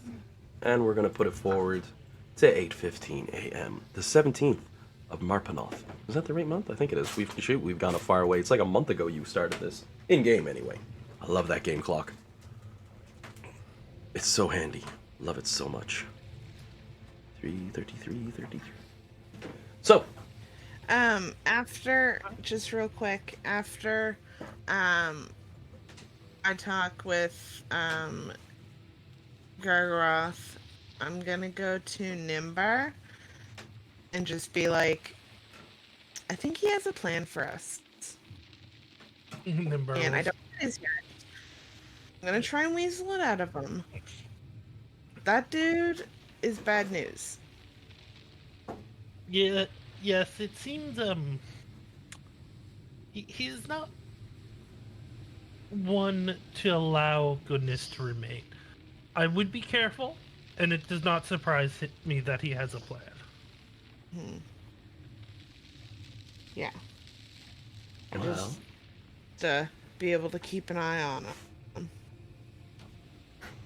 him. Very much so.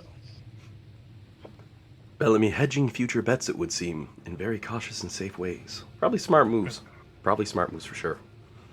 Because, you know, I like to do evil things, and I like to long con my plans.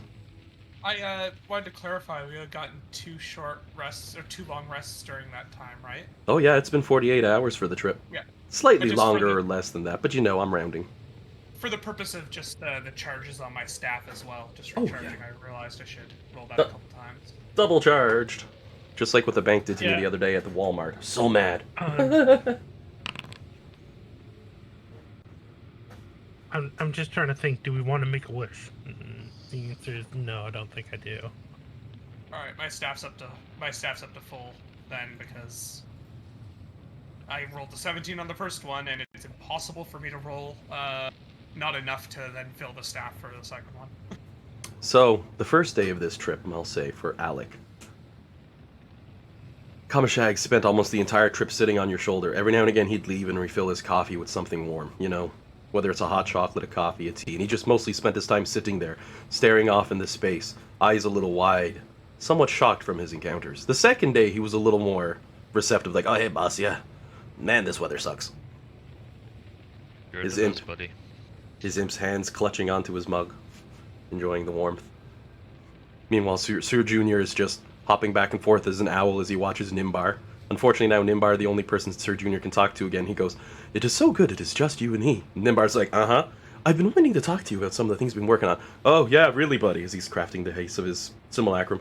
"Did you think that maybe the winds would be able to twist in a slightly different direction? I might be able to adjust my wings." Nimbar's like, gives a deep sigh, he's like, "Uh-huh." I mean, I joke, that's probably not the interaction, but the point being that... Nimbar would probably be very receptive.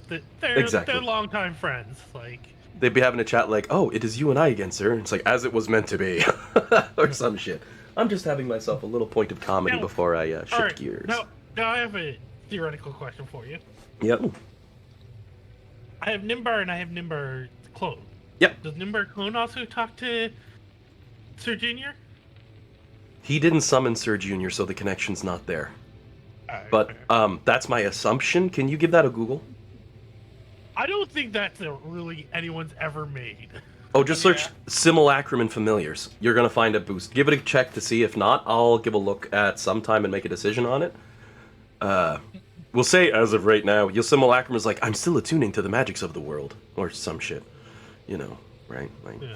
I'm honestly not sure. That's a really good question. I'd have to read simulacrum and familiar, because the find familiar is summoned by you and connects to you. The other you isn't you, but it is you, but it isn't you for the sake of spells and spell effects, which is why I lean to no. But would that mean they could summon their own familiar that's an honest-to-goodness familiar, but they burn the spell away because they only get the one use? So, Yeah. that's figured what I they think. would. Yeah, I figured they would be able to. Could a familiar or not familiar? Could a simulacrum ritual cast? Don't see why not. So It's a they creature, could- isn't it? Yeah, then they could save the spell slot and then they could have their familiar. Only if it's prepared, because Yeah. it's like you have to have it prepared before. It's weird. Because they can copy spells, and ritual casting is fine. It's should be able to, so long as they have the spellbook handy.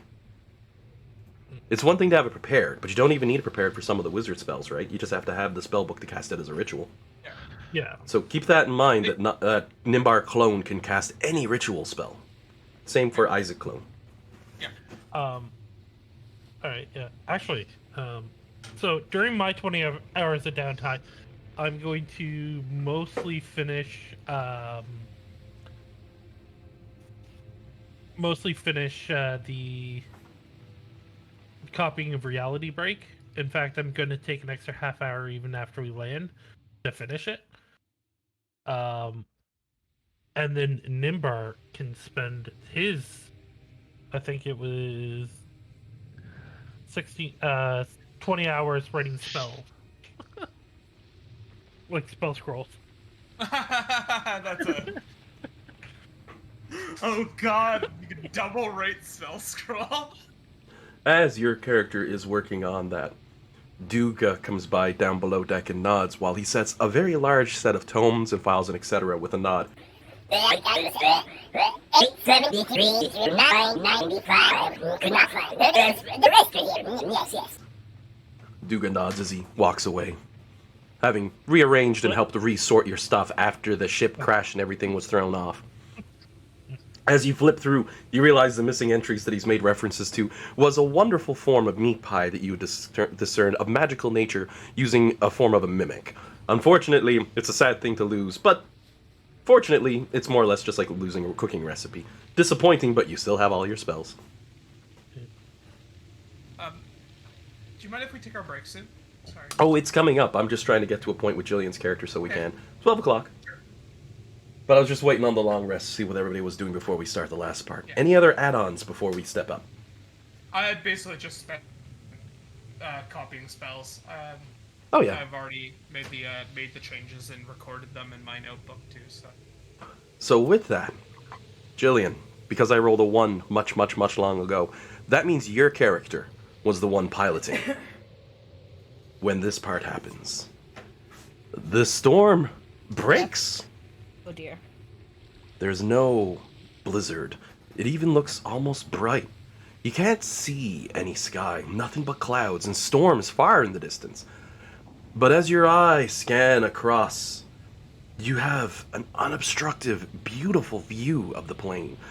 The multitude of gigantic icebergs shifting, continental-sized, far in the distance of your eyes, while others are just very large islands, shifting, twisting, and churning. And in the middle, you can see a very, very bright light from an unmoving point, most likely your major destination, far, far away on the curving of the horizon.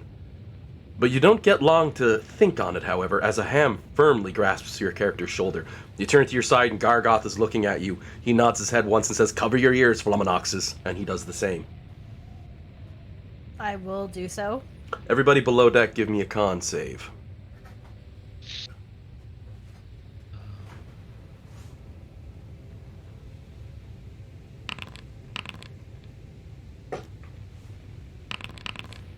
Perfect.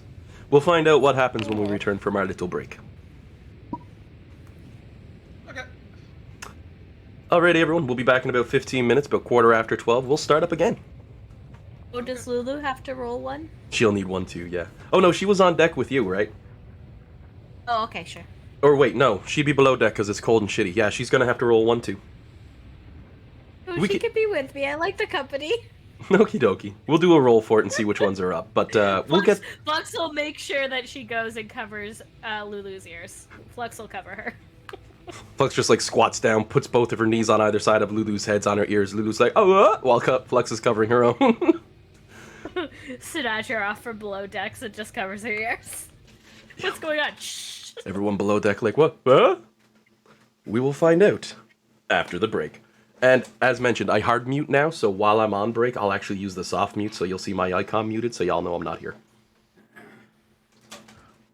All right. Okey-dokey. All right, everyone. See you guys soon. We'll be back in 15. All right. And we'll see if I remember to turn the pause off this time.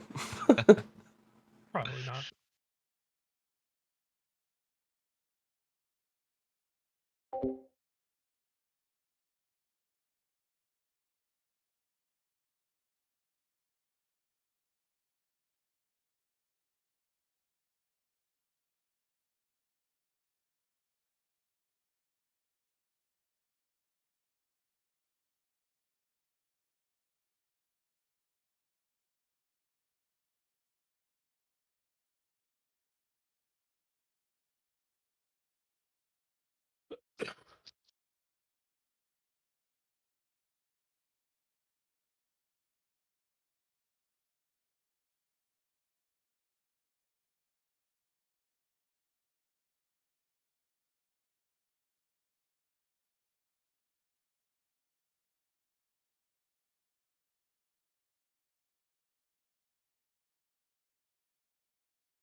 I'm also back. I'm just still eating.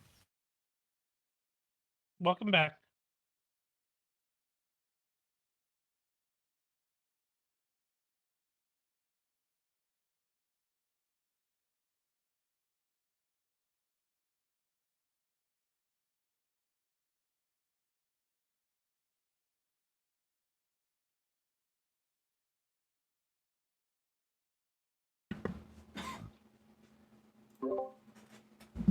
Ready. Let me just get it back. All right, there we go. I live again. Oh, my headphones are probably off though. Yeah, they powered down. No, we can hear you. Welcome back. Oh, we heard you. I heard you. Oh, my mic and my headphones are two separate systems.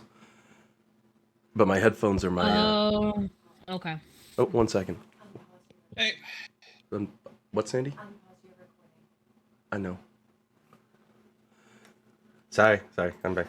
Yeah, my mic is my boom mic. It's my big old beast of a Yeti, and I've got my Razer headphones. The Razers have a mic on them I usually use for gaming and stuff because I can flick it up to mute. But I use the Yeti for voice because, well, it costs as much as my CPU, so you know. yeah, you've got a good mic. You might as well use it, right? Like, I went ahead and got an arm for it and a wall mount. It's friggin' awesome. It just comes over the computer monitors, and I'm like, hello. oh, nice. Anything to make life easier. Plus, with that, I can angle it in a way that it'll catch my guitar when I'm playing acoustic and want to do some recordings. I've been thinking about making some music for the campaign myself.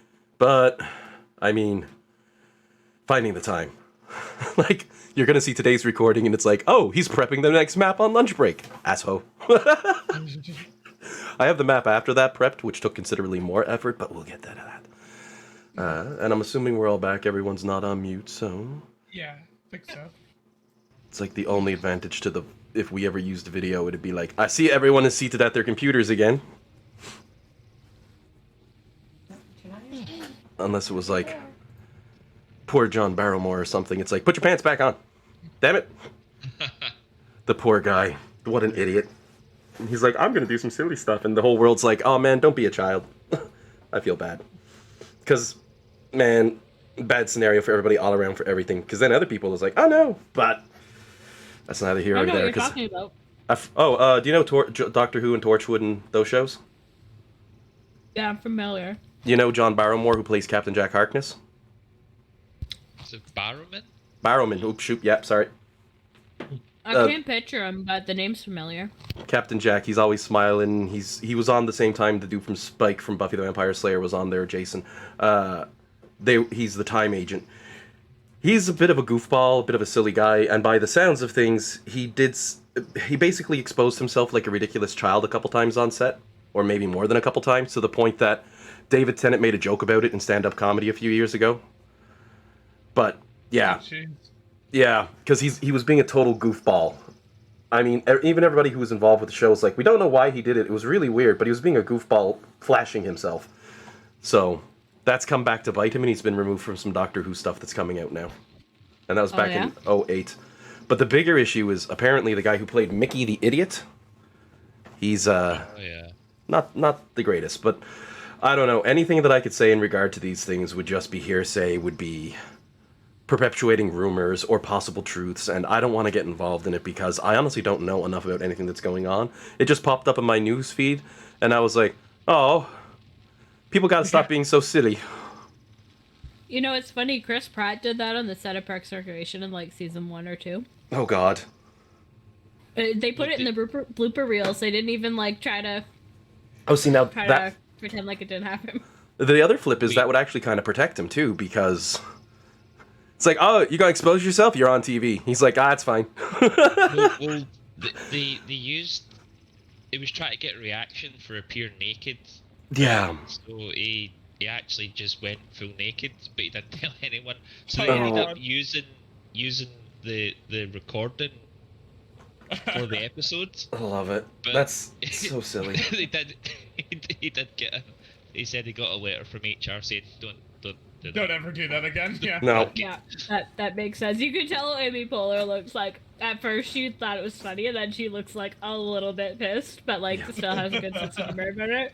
You can tell by her face. It totally shifts from like being shocked to like being pissed to like finding it funny again. It's interesting.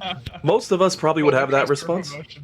If you're standing there like, oh man, put it away. That's funny. Oh my god, that's crazy. What are you doing? Put it away. You'd be going up and down on the roller coaster of emotions for sure. Like, especially if it was somebody who I knew really, really well, I'd be like, come on, man, don't fucking do that. You see someone streak across stage, you're like, oh, really. what do you think this is? A show with Nixon at it? Don't be going naked. Come on, put some pants on. Tell you what though, I find very few things funnier than a streaker at a sporting event. It's just something so childishly hilarious about it. Especially if they can get across the entire field, the football field, and I mean soccer, not American football, without getting caught. Because when it happens in Britain, it's usually this big, bald, fat security guard in a high-vis vest trying to catch him. You're like, that's not. You're never.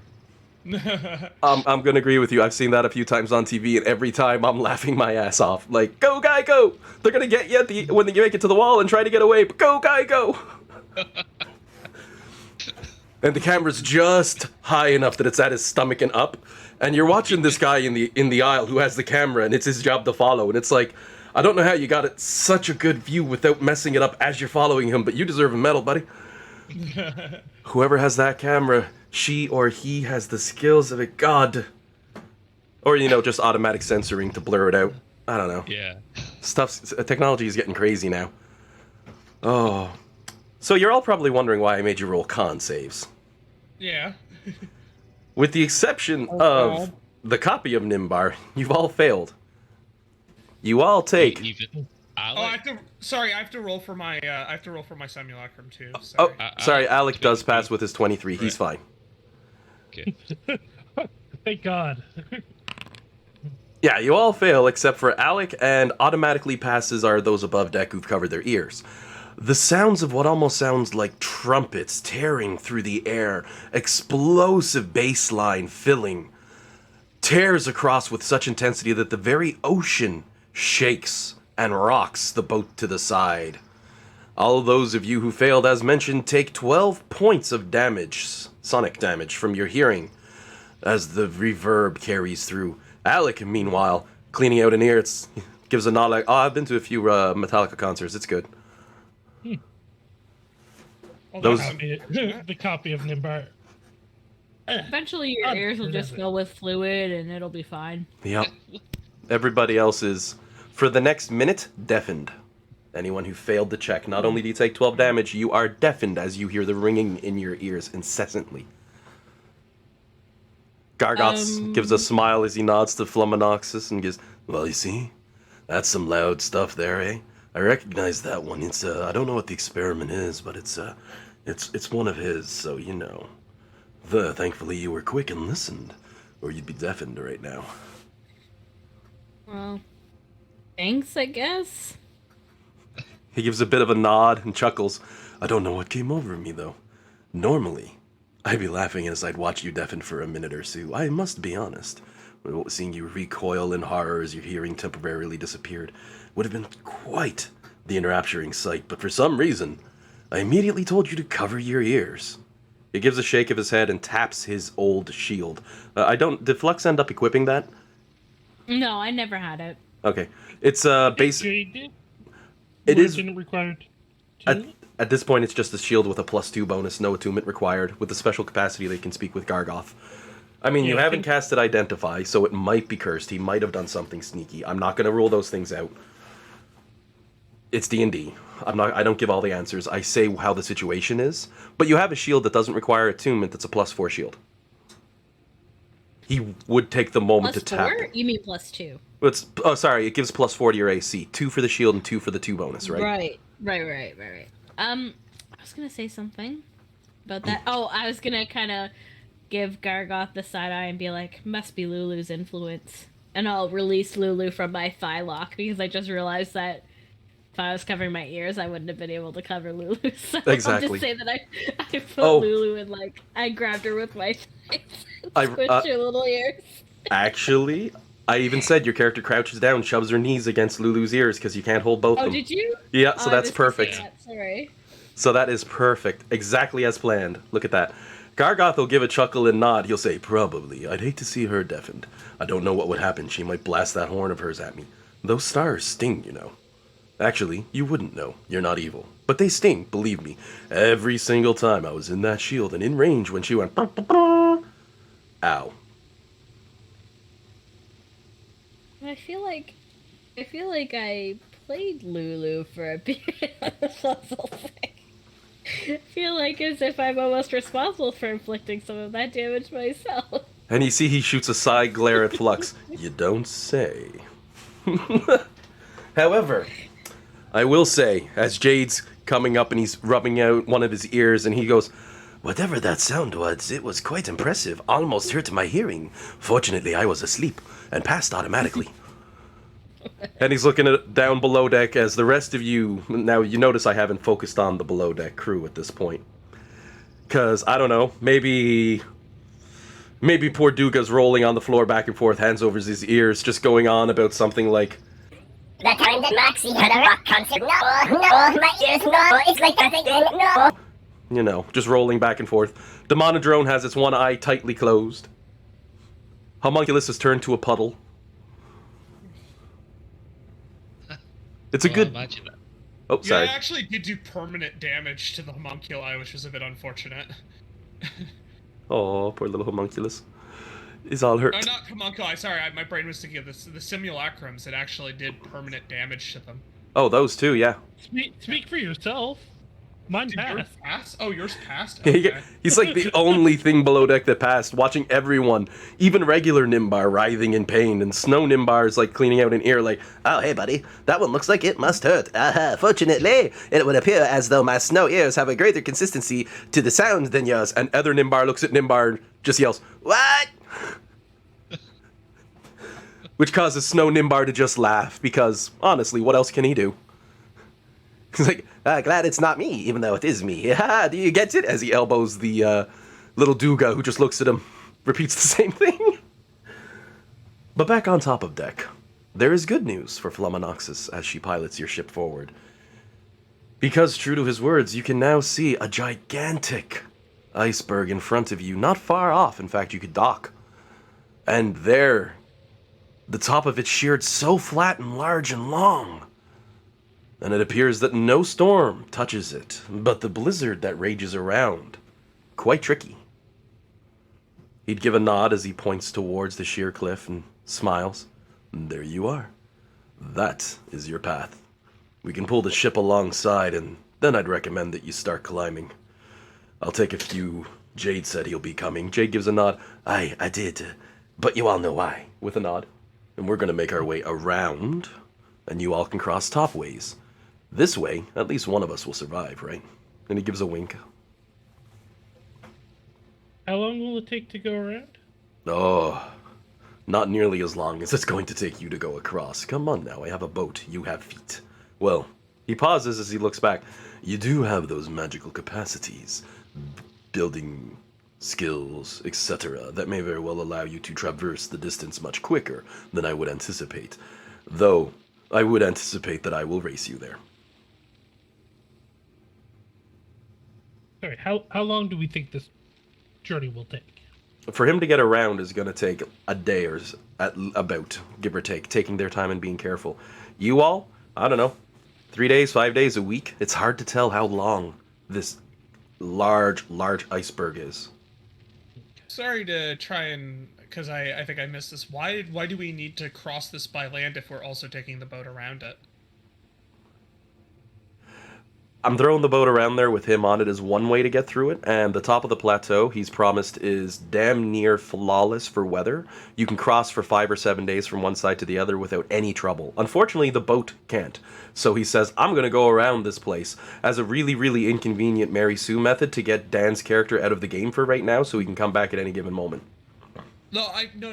Just my point is I'm trying to understand why we need to get off the boat and go by land when he's taking the boat around and like we're meeting up again. Like I might have misunderstood his situation, and I'm just kind of Either method is tricky and risky, essentially. You've gotten lucky having 2 days of clear sailing, but the idea is to cross this next area is easier than going around by boat. But okay. The problem is, because going near land with a boat is dangerous in this area, there's so many issues. He points out, "What would I do if I looked up and saw a second glacier coming? What would you do if you're in this boat? Beside this glacier, halfway crossed, and you see a second one coming at you. Do you think, oh, I'll go as fast as I possibly can, move as quickly as I can through the water, and I'll be safe? No, you will be a pancake. Which is why either option is dangerous, but the one that he and Jade are taking is exponentially more dangerous, as they could be completely crushed to death and killed at any moment. But Gargoth also said Jade has had a crazy idea in order to transport the boat in future when you get into a situation like this, that they'll work on while they're going around. Their trip is going to be very short. They should be on the other shore in no time. But it's more dangerous. Exponentially so. To the point that if you did do that, the DM would crush your ship, essentially is what I'm saying. Because I set this whole scenario up specifically, metagame knowledge for you here, so solely. I set this up specifically like this so we can have Dan's character set aside, but still able to return at a moment's notice. That's the core here. For those listening in from home, yes, that is it. It's entirely a metagame moment where the DM is changing the world, but I like supporting the ability for any of you to leave and come back as you can, and it's the easiest way I could think to do it without it looking too much like I'm metagaming. But definitely crazy to try to put a boat around one of these islands. You'd want to take a much longer path, but taking a longer path extends your time greatly. And with Zerial in the condition that she's in on your boat, you don't really have the time to play around, you know what I mean? Yeah. But the team is more than welcome to just take the boat around. I'm not saying you have to climb. This is just the way it's been stepping thus far. Oh no. I it was because I was confused. I didn't quite get everything earlier, and so I wanted to clarify so I wasn't lost, like, you know what I mean? Yep. The other advantage is this also means Crickendolt, the Monodrone, Duga, the Homunculus, and anybody else who'd need to stay back on the ship is now back on the ship and outside of the party for the crap that's coming up. Yeah. Basically, we get a proper party crawl without having to, like, worry about the contingent of various little friends and allies that were dragging along with us through hell.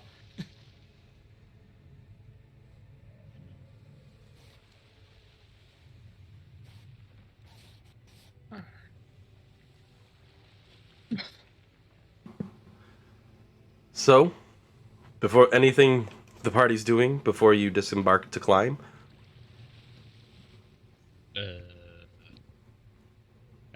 You said that you described it earlier as just like a sheer cliff face? Oh, yeah. Oh, and I will also say, the method that Jade is creating to transport your ship across land as an item, essentially, in your inventory, would have actually been given to you at this point, but I need now an excuse for Jade not to be here. So, future stuff. But you are right now floating alongside. Actually, if I were to use your present map that you're on as an example, your ship would be sitting about... Oh. Not... I will move the world with my hand, because I'm powerful. Let me just move that to the top, because of the way this works. I'm just going to go like that. Your ship would be sitting about here, ready for you to disembark, but there's no shore here. This is a sheer glacier. You have to begin climbing immediately, essentially.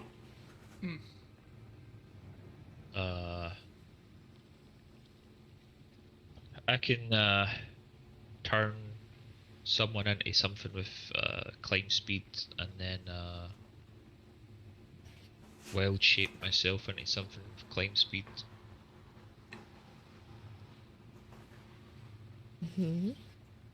And as you're all getting prepped, I'll close off the last with the boat. Because let's say, as you disembark and you all start climbing at that moment, for whatever that looks like, we'll find out in a second, Jade would come up to Nimbar. That works. Seriously, it's mostly random. Comes up to Nimbar and holds over Gargoth's shield with a nod. Take this, my friend. He says he can communicate with it wherever you are, and you can communicate with him.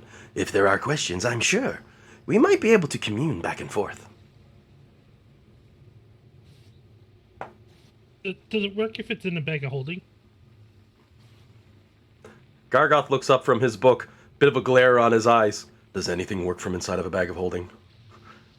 All you're just going to hear is from inside the stomach of your little creature on your hip. You'll be like, oh, Gargoth, do you know how to get out of here? I mean, I can take it if nobody else is able to carry it. I think it'd probably be best if we like strap it to your back or something, because poor it's probably like as big as Nimbar. Oh yeah, you look like a turtle, bro. Essentially. You can throw it on your back, no problem. You can hold it as an item, no problem. The rules of cool apply for this sort of thing. Yeah. I just picture Flux being like, "Oh, do you want some help with that?" and like going to pick up the shield with one hand and then lifting Like- Nimbar with it. I, And he's I just was like just dangling. I was about to say that too. 'Cause, yeah, no, Nimbar would not like his strength score is also a factor in this. Question. Yo. So would I have expected this climb, like, how early would I have known that we would had to have done this? Oh, Gargoth told you all already 2 or 3 times you'd be doing a climb to get up to this. Okay, so could I have then, with that knowledge in mind, could I have, just because I set my prepared spells, do you mind if I make one change to my prepared spells with that knowledge in mind? Oh, by all means, you had 2 days to prep. Yeah. Alright, then we- I'm gonna... Able to use fly near this thing? You are still in blizzard conditions, unfortunately, and I'm going to switch the map over. You all remember the last time we had a bit of a climb scene in Avernus, right? Hmm. I'm going to change the lighting effect so global illumination's enabled on this one. Globally illuminated. Oh, there we are. And I'm not going to restrict your visions based off tokens, but you will have your tokens on the scene and controllable. I forgot to set that up when I was setting this one up on lunch break. Apologies. But you remember how this works. So then, as you disembark and Jade gives a wave, and this is after the theoretical moment that hasn't happened, the quantum aspect. Your characters are both polymorphed and not polymorphed at the same time until Alec figures out what he's doing. As you disembark onto the mountain, you can see here how the climb works. Turn over turn. And I found this beautiful map that works very well in my usual mountain climb design by whoever this Patreon dudes is. IJ Dungeon Master. Thanks, buddy. Al Dungeon Master loves IJ Dungeon Master for today. So what's a good creature with a climb speed? And as one other question for you there on that one, Kieran, are you resummoning your familiar finally? It's been a long time. No, I've left him out for now because we're kind of in an excessively dangerous place, and Perfect. like I've been spending my time. You know what I mean? I've been giving him a break. My plan is to resummon him more when I expect that like he'll need to help out, kind of thing. So. As for right now, Nimbar has Sir Junior out because he hasn't desummoned him, so I'm just going to mount them up as always, as soon as I select it correctly.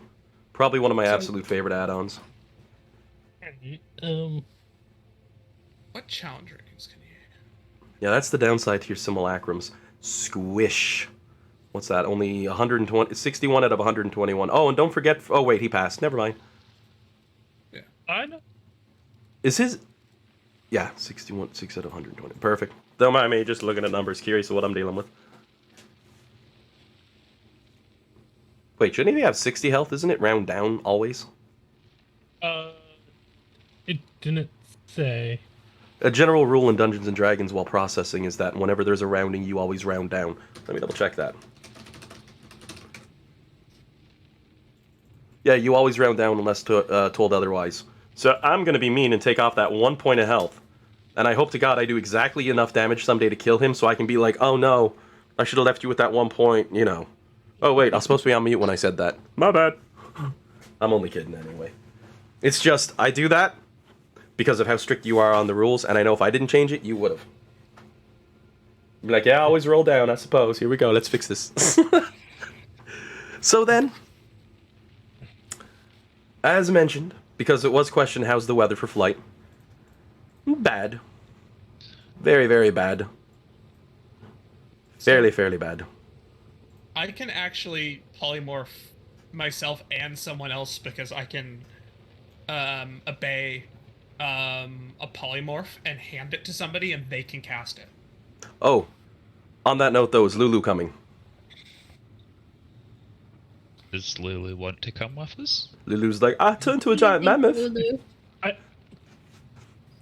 Lulu's I always mean- game for adventure. You know she'll follow. She's like, oh, that sounds fun. I could go mountain climbing. If I fall, I can fly. Yeah. Part of me, like, I want to keep her safe though, Hmm. but I want to keep her with us. So we But can she's keep- Oh. is she safer on the boat though? This is the fun time for Lulu as Nimbar is having these thoughts. She's gonna walk over and put her trunk on top of his head. Oh, little child, don't you worry. I've been alive a long time. I've been through a lot worse than a little snowstorm. I'll be okay. But I really appreciate your concern.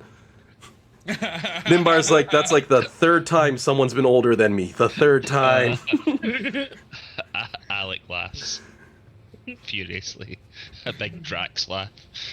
But Lulu is appreciative of your concern for her. She just since your character always has that, oh, I'm old, I have to take care of people, which is awesome. I love it, by the way. I'm not complaining. Whenever I can do it back to you, I have to. Because very rarely. Of which, the elven form of Zariel, is she on the ship with us, or did we leave her where Oh, she was frozen? Oh, she's No, on the shit. boat. I thought she might be. Is she like our little bust? Oh my god. Oh my word. You come next time you see this ship, Jade's just strapped her onto the front. Sorry. Oh boy. She's the prow head, you mean? Yeah, that's what I mean. Oh. Gargoth's just smiling. I like how it looks, don't you guys? And Jade's like, he convinced me to do it. I don't know how. Oh, I got the dancing wizard on D&D Beyond just now. Party wizard? Yeah. Nice. Just popped up. Anyway, okay, that's good. I was pretty sure she was with us, but I just wanted to be 100% sure. Oh, Flux definitely. will just say to Lulu, you come with us, just stick with me, just like old times, remember? And if we run into any trouble, you know the drill. Fly high and fly far. Gotcha? Got it? Lulu What, gives they a can't- nod as she hops onto What? your shoulder. Oh, what's that? Sorry? But you can't fly high. Well, if we're in like a cave or something, she And- should be able to fly until then.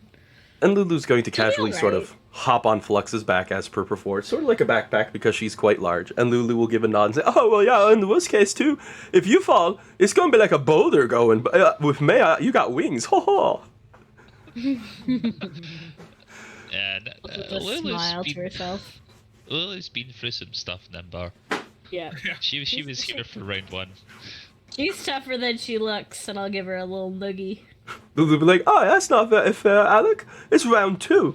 I was at the original round 1. It was fun. Me and Zara, we whooped some ass in Avernus. It was a lot of fun. This one time, I pulled up my horn, I put it right through the center of a pit fiend, and tossed him 30 feet in the air. That was some good times. Which is Alec just so happy kneels. to have Alec Lulu kneels back. and says, "I'm so sorry, Lulu." Lulu, the celestial war mammoth, for a planear, essentially. Oh yeah, she's like, oh yeah, and don't forget that weird monstrosity bubbly thing that we saw under before we went and got. Oh, so do you remember that? That thing was ugly. We were like, what are we gonna do? And we're like, nothing, and kept going. Yeah, I remember this big horrible monster. We wake it up. Oh, and that guy who was looking for his hammer, I felt so bad for him. He was just like, I want my hammer. I think he got it though. Whatever did happen to him? Because last we saw, he was charging towards Zariel's legions, and then, I mean, Oh not no. seen him since. There was, actually. I did bring him up at the start of the campaign, remember? After the explosion cleared. He kicked off a big piece of the rubbish with his hammer in tow, like, and just marched off. Just wandered off, screaming. Just leaving, like, victory! It sounds like a Glaswegian. Oh, yeah. Oh, I love it. Oh. Oh dear. Alright, so. So then, as you're all starting your climb, in the middle of this blizzard, yes, needs to be pointed that if you attempt a teleport spell, the distance is severely limited. You'll figure out how when they're cast. You've only basically been warned. As for that, telepathy is almost a no-go. I believe I said it had a 100-foot range on telepathy? 100 foot, yeah. Perfect. When you say teleport, do you mean like the actual spell teleport, or do you mean like everything like lesser Any- stuff like Misty Step? Is that if it says teleport, if it has some other way to transfer you from one spot to the other, I'll have to read the spell and check it against my notes, as I've kind of based it off a few things. But there's a few spells that specifically teleport as ability. Teleportation is a spell. If you're gonna try teleport as a wonky teleport, like I think it'll get me over there, oh, it's gonna end so bad. I mean, Because- the same thing, like most, like even like what's that good level 4 spell? It says you teleport. Exactly. Anything with those wordings that says teleport, you can expect it to end badly right now. Anything else like Misty Step or Dimension Door. Actually, I don't know. No. Dimension Door, you teleport yourself. Yeah, there you go. So Dimension Door is no good. That was the one I was thinking. Also, Misty Step is another one. Where is it? They usually Step. use the Here we word go. teleport. Briefly surround yourself in silvery mist. You teleport up to 30 feet. Exactly. So that would be another broken spell. Anything with the word teleport. Yeah. If it has a way to instantaneously move you, or you have some other form of instantaneous movement, or you happen to be Jade and that doesn't matter because you can move 200 squares a turn. Yeah. You had just said that like a teleport or Misty Step would work, and I have to. Oh, I said. Done that. Well, I'm not even said I said if it would work, and I'd say it's an example of a spell that would need checked or something. Because, oh man, I do not know. I just pointed it out as a spell that has a teleport effect, but I don't know if it says teleport. Because that's what you gotta watch for. Don't worry, I've already looked into this. Also, I need 2 manifest minds. Oh, you can have 2 of them now? He's a clone? Actually, wait. Let me check. I need a minimum of no, 1. and it's not in the thing. Is it not the spell book that manifests the mind? Yeah, I just thought about that. Manifest mind Yeah. of your awakened spell book. Okay, yeah. I have. No, so I can only pulled have up- 1. Damn it. Sorry, John. I just wanted to let everyone know who might have forgotten or that wasn't here the first time around. Lulu has an aura of invulnerability that lasts over 10 feet. So if she's around people within 10 feet, like any spell 5th or lower, can't affect the creatures or objects. At will, she can cast light 2 times a day. She can cast bless, cure wounds, and protection from evil and good. Once a day, she can... Sorry, it's each for the other one, too. Once a day each, she can cast banishment, heal, raise dead, and shape change. And that's her thing that turns her into the mammoth. And teleport with no chance of error, it says specifically in her stat block. Is that valid, Alan? When you inquire with Lulu, she's like, oh, well, I'm not sure. I never tried teleporting Cania before. Okay. Her tusks are magical attack that has 5 feet range. It only does 1d6 damage, and she has 3 trumpets per day. And it can either be the Trumpet of Blasting. Each creature in the cone must make a DC 14 con save. And if it fails, it takes 17 thunder damage and is deafened for 1 minute. We can talk about what happens if they pass if it comes up. And Trumpet of Sparkles, which she's more likely to use. Creatures in the coma must make a DC 14 con save. Or take 4d8 plus 4 radiant damage. And evil creatures have disadvantage. And good creatures take no damage. Ooh. Just a little refresher. For myself and for everyone else so that I remember better. Good old Lulu. Also, Good old Lulu. I've got a Lulu NPC in there. If you look under your characters, everybody has been listed as an owner of Lulu. And if you double click and go to her features, it'll list those things, including her spells and etc., to make life easier. Perfect. I should have checked that first before reading that out loud. But I think No, it's good to just kind of review it out loud. No, it's fine. Oh, you saved me time because I was going to do that. And so that's awesome. Okay, perfect. 10 points And for Jillian. Thanks. I assume that she has access to all of her spells now that her memories Oh, yeah. She's stored. Okay, perfect. full Lulu. Yeah. When they first I got thought Lulu, she might be. for Bellamy's sake, I say this one, or Courtney's rather. When they first got Lulu, a lot of her memory was damaged, and she couldn't use any of her abilities. So, over the course of Avernus, by helping Lulu, showing her the past, and teaching her the importance of friendship, they were able to restore her to the true angelic being that she's meant to be. And I really mean that, like, through the power of friendship. I know that sounds corny, but that's pretty much what did it. Love it. throughout the entirety of the campaign as well. When you got to the end, it was revealed that Lulu had been lying to the team. Because they had been going to try to depose of Zariel, but in the 11th hour, Lulu revealed her lie to the team that she never intended to kill Zariel. She wants to try and save her friend. And the party's like, that's Lulu's big lie? Oh my god. It was like, it wasn't even surprising because we knew Lulu's character so well at that point. We were just like, yeah, of course you want to save her. Of course you do. Yep. You're the best. Yep. You're the sweetest little creature. The uncorruptible Lulu. In fact, if Avernus went poorly, it doesn't. There's no way to corrupt Lulu in the book. Her mind just breaks essentially. Sadly, if the players go evil, join with Zariel and take over Avernus as evil beings, which there's no chance any of you were doing that. You're like, we're here to save the day, and I'm like, try it, and then you beat everything I threw at you, save the day, and angry sounds. It could have happened.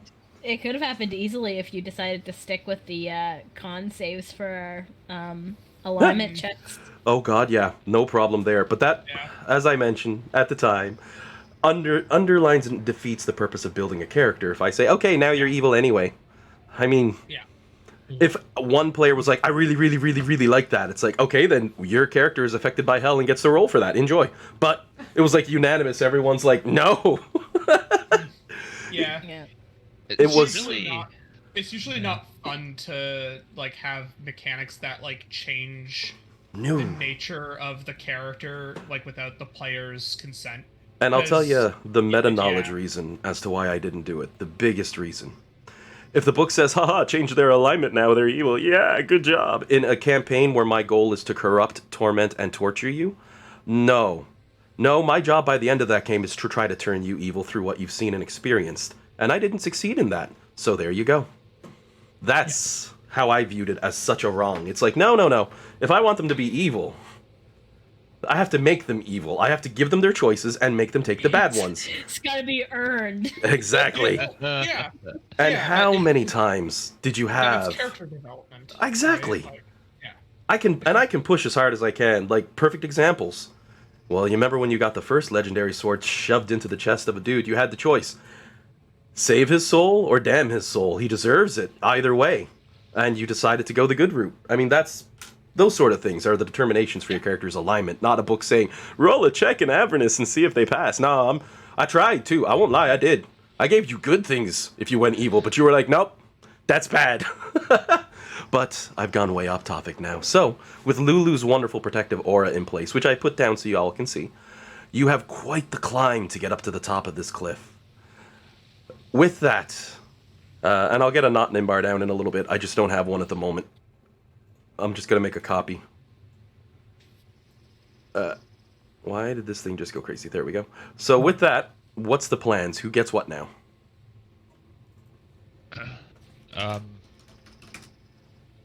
Well, I mean, I can turn into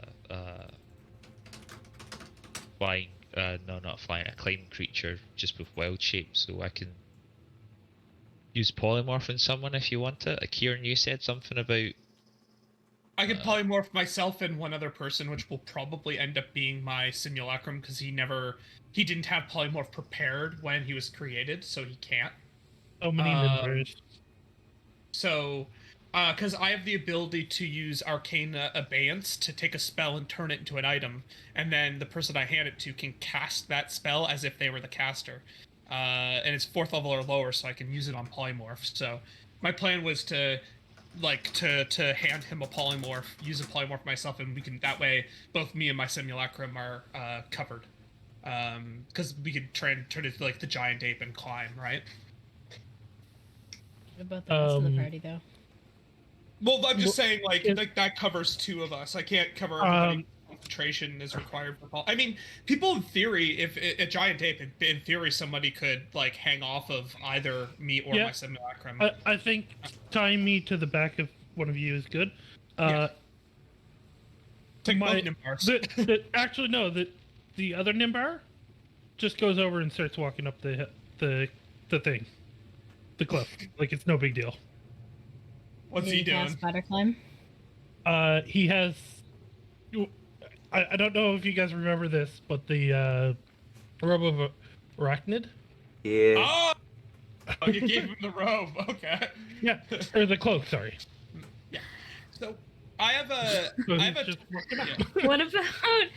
God, I'm so excited that you guys have your civil actors to do cool stuff, but like Flux has nothing. She's just gonna climb it up. So what? You can. You can Just hang tell off me of if I'm one of not the- doing anything. You can hang off of one of the apes if you want to. Like we have 2 ape. Well- I assume Dean's also turning into an ape potentially. So potentially Yeah. 3 apes with 23 strength each, right? I mean, I also have polymorph too, so we can get like a Yeah. number of apes. Just ape. So right now, Dean is going to wild shape. Correct? Well, I'm waiting to see. who needs Lulu, a however, polymorph first. Yeah, no, sorry. I don't mean like we're gonna do it right this second. I just mean I'm trying to figure out who's got what. as you're so all you- going through this and working these magics and all these, I'm just gonna make a note because Flux made a point. She's like, Flux has Flux. Lulu will be leaning up at this point, and you see she's tying just the smallest bits of harness onto Flux for the climber's kit. As she nods, says, "Oh yeah, you ain't gonna have any trouble climbing this hill. Look at those guns you got. My word!" As she pokes at Flux's arm. What is that, like a plus so- 13 on your athletics, I think? Oh Yep. yeah. Yeah, it's pretty high. Yeah, no trouble for you to get up this hill. Yeah, So- I have to do checks though, as opposed to just having a climb speed, which is the difference. Yeah. I can turn you into a giant ape if you want, or a spider, a giant spider of some description. Yeah. It's up to you guys. How you wish to dish out the spells. She's just gonna assume she's climbing unless somebody tells her otherwise. Right. I'm going to be tied to the one of the apes back. So worst case, like, I have like my spell magic to save you if something goes horribly wrong, despite your amazing strength, right? Yeah. Bellamy. Yeah, I can just hold on to someone. Yeah, I was gonna say Bellamy can go on the other Isaac. Hmm? Right. So the 2 Isaacs are becoming Giant apes. apes. Yeah. And Nimbar's Nimbar tying himself is- to the back of one of the apes. okay. So, that means Bellamy could hold on to one of the apes, or I could turn you into a creature with a climb speed, or I could turn Flux into a creature with a climb speed. So, Sorry, who guess- turned into one so far? Both Isaacs. Alrighty. Well, how about this? You get one, I'll get the other. yeah, I can do that. And then I'm just tied on to one of the back of one of them. Okay. Is there a creature of choice you would like, or? I mostly pick Am giant I- ape because it's got a huge health pool, but that's Yeah. Am I hanging on or am I turning into something? We Whichever you. can, Yeah, which Turn which do these you both at me. which do you prefer? Well, if we're thinking about it logically, I could probably hang on to a giant ape and we could save the spell slot. Okay. So right now, I would be like, let's say here, Nimbar can walk himself up. Then you, Bellamy, can ride this one. And then Great. Alec will do Alec things to get up there. And then Flux, do you feel more comfortable being something with climb speed, or do you think your strength is good enough? Like, you tell me. What do you Well, here's what it comes down to, and I can't remember what the specifics were the last time we climbed a mountain, but I remember being the last one up with doing my strength checks. because there's always the possibility of failing it. So that's why I'm a little bit reluctant to just go off my athletics check, because as high as my athletics are, there's still a chance I'm going to roll 1 and lose my grip and fall. But if I have a climb speed, then I'm more likely, like, I probably have to do less checks because I have like an actual like Climb speed, yeah. Yeah. exactly, and I'm not having to worry about rolling 1s on my checks, you know what I mean? Yeah.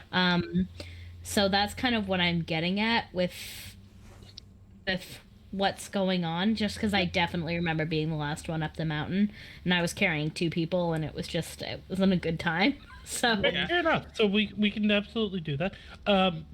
Dean, correct me if I'm wrong, you're wild shaping yourself, so you're not going to be able to cast spells, correct? Yeah, I can't cast spells Okay, yet. then why don't you cast it before you transform? That way, I'm free to use concentration spells if we need them. Does that seem logical to you? Yeah, that's what you usually do. Okay. Yeah. Now, hopefully, we won't need it, but it's better to have it and not need it than to need it and not have it.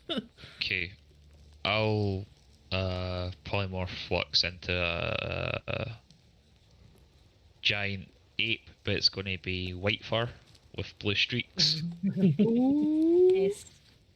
And then I will transform, just to be on theme. I'm going to transform into a ice spider. Nice.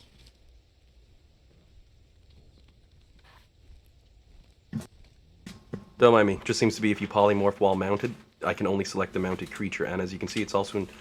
That's not how I wanted that to work. Oh, this is gonna be... Oh god! Lulu's become giant! Oh, it glitched right out and changed their sizes and everything, so I have to redo that. Wait, are people seeing tokens right now? Yeah, I don't have any tokens on the screen. Oh, I see all of them. Oh no, I see a red area of effect. I don't see any tokens. Might want to I'm tap seeing what you're F5. saying, Dean. Yeah, you may want to refresh then, because I definitely see all our tokens. Alright. You know how wonky Foundry can be. I bring out a Lulu, and I got those 2 there, and this time I go like this. There we are. With Lulu riding on Flux's shoulders as she turns into a giant ape. Lulu scuffles around, so she's sitting on your left shoulder and goes, oh my word, okay, you be careful if you fall. I don't know if my wings are big enough. You might go splat, and I'll then have to get you brought back to life. She looks over towards the 2 other monkeys who are there as she says, one of you 2 I saw was the other one. You can still cast a spell. Though she is looking directly at Alec when she says that. Like, turns his way. They got magic, they can do it. What is the giant? What is your guys' climb speed, anyways? 40 feet. Yeah. Alright. Because Nimbar only has a 25. I'm sorry, Jillian. I think I cut you off with my Lulu speech. I think you were about to say something there. I mean, you can always it wasn't important. If you want some faster route, you could always just hop onto one of the Isaacs. Like, if I'm only carrying, like, one of them's carrying Nimbar and the other one's carrying Bellamy, either of them would be able to take another Nimbar easily. Yeah, I think it's probably actually better if they do. So the 2 Nimbars will be together. I don't see anything on Foundry right now. I just got a big gray screen. It'll take a minute to load. Oh, there it goes. There it goes. Yeah, I just need to speak it. I've got a lot of things running with clouds and snow and etc. So that's taken a little bit to pull. That's okay. I was just worried it was messing up again. I got like Mine, 5 effects now there. Oh, it's gonna go slow no matter what. Mine took a while to load, and like my computer is fairly decent. If I have fiber op, it'd probably be quicker, but you never know. But there's a lot of network requests that happens when you load Foundry, yeah. Yeah, like just knowing like Jillian is on my Chromebook.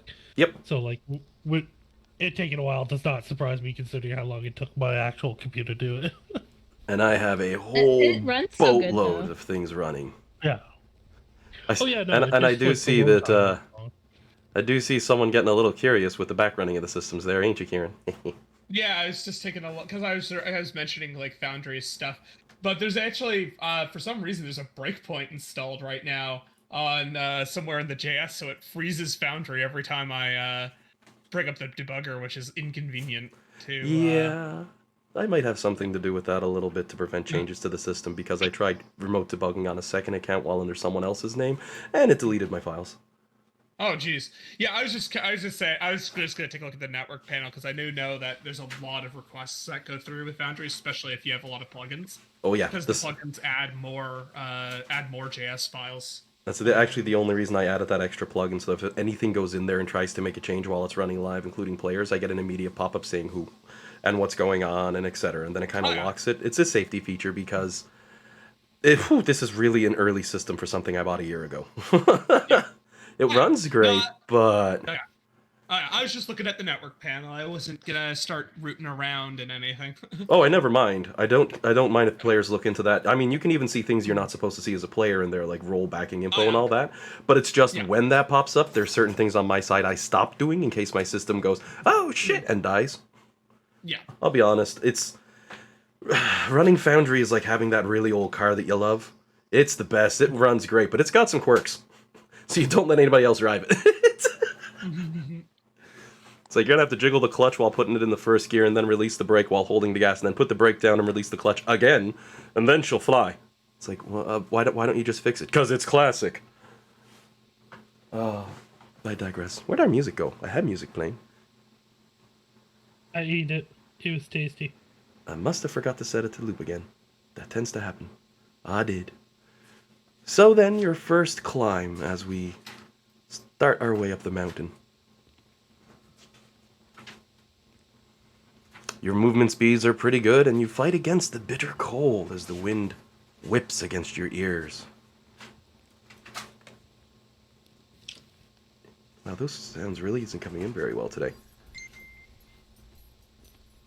I remember in the last track I had to adjust my volume. It's almost like there's a second track playing. It's very strange. I was pulling a big line of static there, but nothing else was running. Oh, it's going to be a day with Foundry, I can tell already.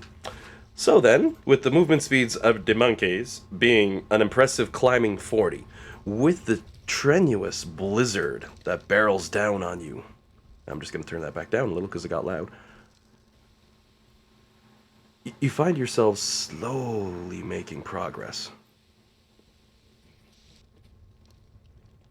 Alex going to be a little bit behind. Ice spiders only have a climb speed of 30. And you're unable to dash, only able to move at your standard maximum speed at the moment. It takes your action just to hold on. Alright, is anybody else hearing that loud static for a second now? Yep. I can hear it, yeah. It must be an error with that air track file. Let me just... No, that's still coming through. Yeah.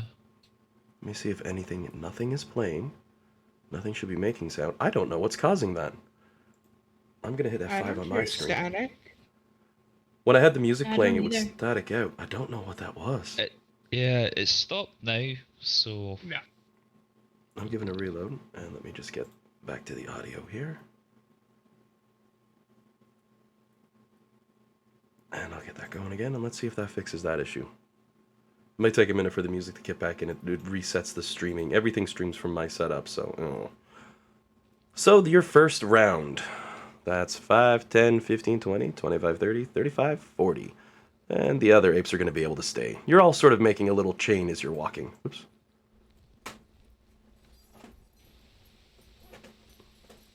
Yeah, there's the static in the sound. Look at that. I think it's a problem with the song. Fortunately, I have a different one to play. These are all tabletop audio files that I'm using here. I just got to switch around. So I'll just switch that in the background while we're playing. Your first turn, you don't seem to have any trouble. Your second turn, you also don't seem to have any real trouble. Oh, look. Even when I turn the sound rate off, I'm still getting the static. Hmm.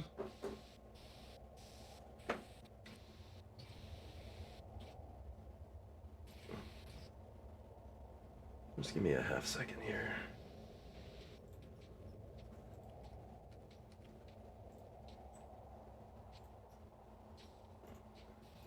Right. I have no idea. I'll figure it out later. It'll probably fix itself after a reboot or something. It could just be that it's having trouble streaming the audio, so it's reducing and increasing quality on the fly. But this will work great. Because your first time up the mountain, no trouble. And in fact, your second turn up the mountain. Actually, I'm just going to move Flux for now.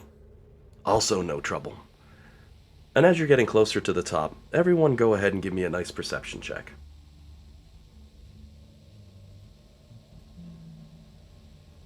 Oh, let's see. Does that modify my perception? The being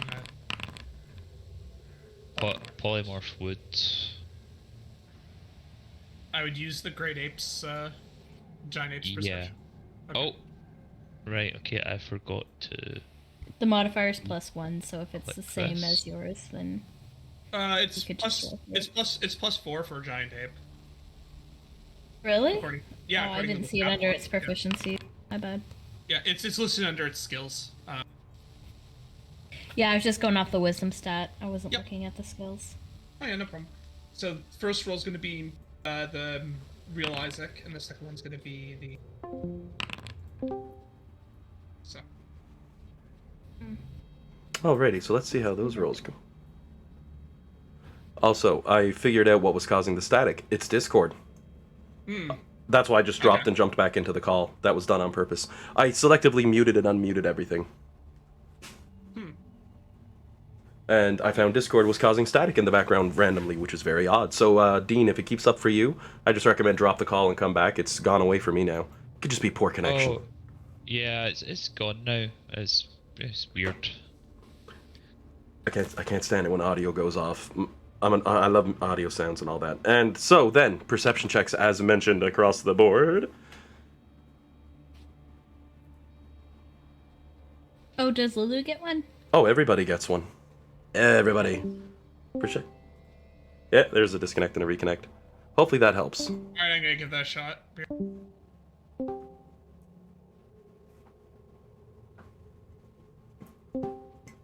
Alright. Hopefully that fixes the static issue. Mine's gone.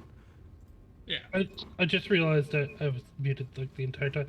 Yeah, no, I heard the static too. When you left and came back, it went away for a while, And then- it started. So I left Yeah. and came back. We all must have been on a bad node, and when you switch you get new ones, so...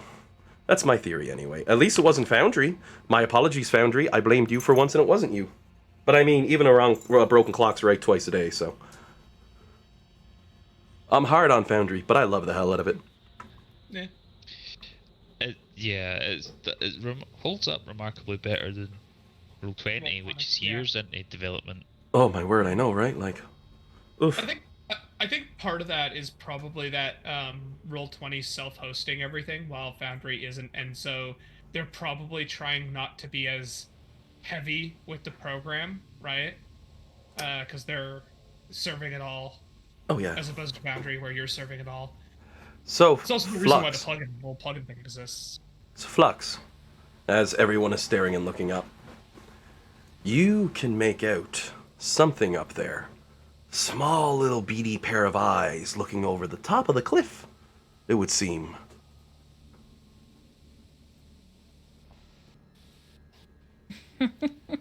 Oh, it's so cute. Are those from Star Wars? It's definitely going to try and murder us. It's Yeah. definitely going to try and kill us.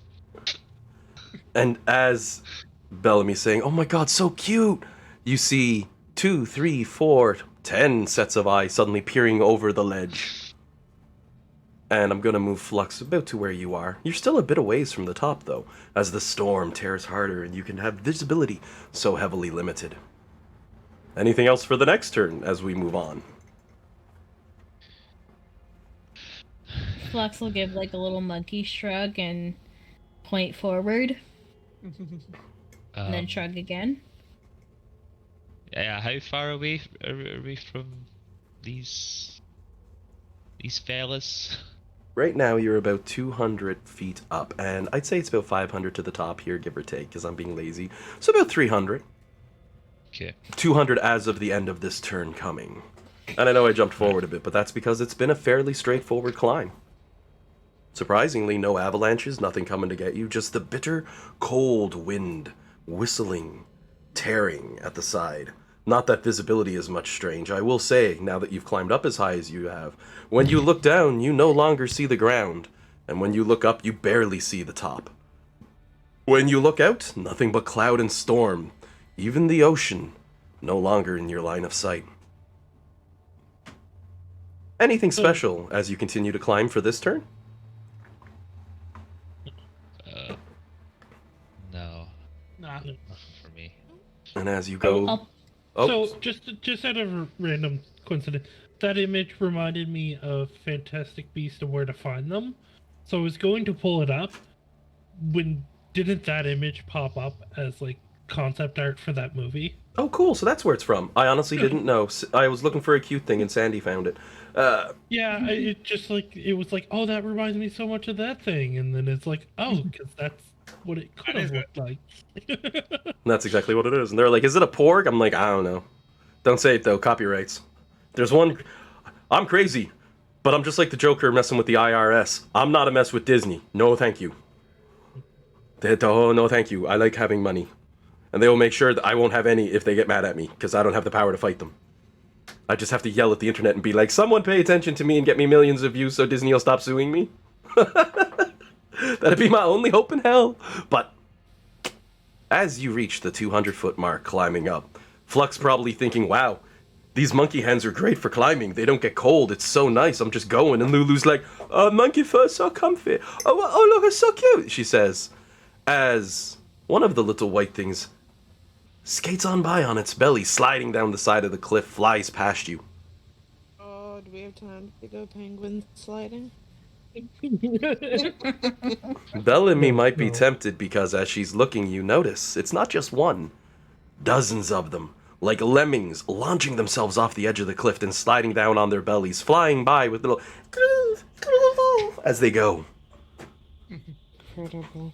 People are like, how the hell did Alan make that sound? Well, it's not one I make in person, so... They just fly by like...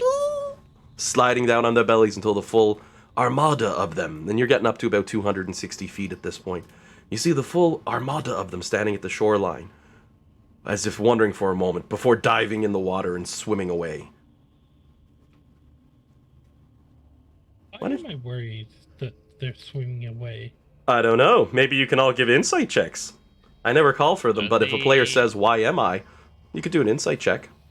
They're probably running away from something.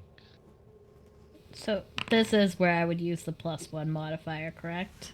Because it's not a skill that the ape has? No, when you're polymorphed, you use... You use can only their use physical this- stats, all of their stats while polymorphed, yeah. Yes, I know. What I'm saying is, because before, insight's also wisdom-based, but it doesn't get the same modifier as perception, which is also wisdom-based. It just gets the +1 for straight wisdom.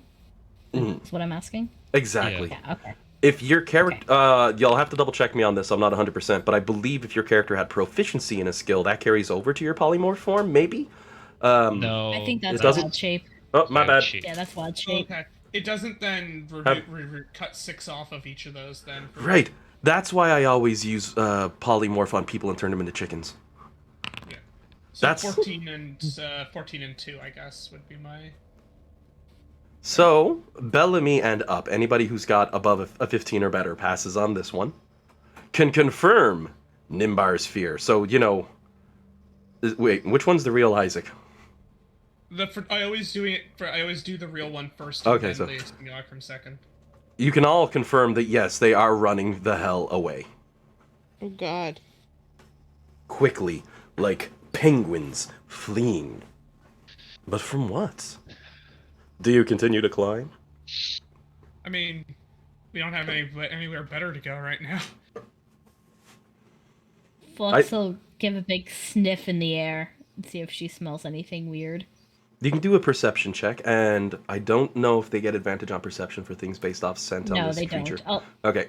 Yeah, a lot of creatures do, but they don't. But these guys don't. But it is a +4. Gorilla big strong. It no need.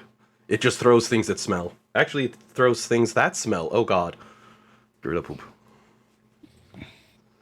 That's a shitty joke to make, sir. I know. Nope. You can I rolled shitty. you can roll. You said, or is that? Oh, that's not Lulu. Sorry, that's Flux. I just had Lulu clicked on. That's the ape. Sorry, With Lulu. I'm Flux. saying is the apes can we roll perception though to? I don't know. Can you roll a perception? Oh, yeah, you certainly can. Flux is just the first one out the gate to do it, right? Oh, 20 and a 22. That's pretty good. And 3 and a 22. Oh, yeah. All these nice rolls coming up. And again, I forgot to loop the music. Look at that. Dumb dummy. Me, I am. I will fix that right away. One day, Nimbar may notice something. All One my- day. When I converted all this over, I forgot to set this switch that made everything loop, apparently. So I'll know for next time. But nothing. You don't smell nothing. You don't see nothing. You don't hear nothing. You don't sense anything. Well, that's actually not 100% true. I would be lying if I were to say you sense nothing at the very penultimate moment. You do see a creature standing at the very edge of the cliff looking down. It rattles its horns once, and then jumps and slides, rolling and tumbling as it does. Everyone give me a dex save. And just in case, I'm going to do a show to players because I'm cruel. Oh joy! All right. Or rather, I should say those who are carrying. So that would be just the 3 apes, if you would be so kind as to give me rolls. And Nimbar's like, oh, thank God. Oh, thank God. Is it just +2 for giant apes? Because I don't see a proficiency anywhere in any of its saves. Yeah, that would just be their stats.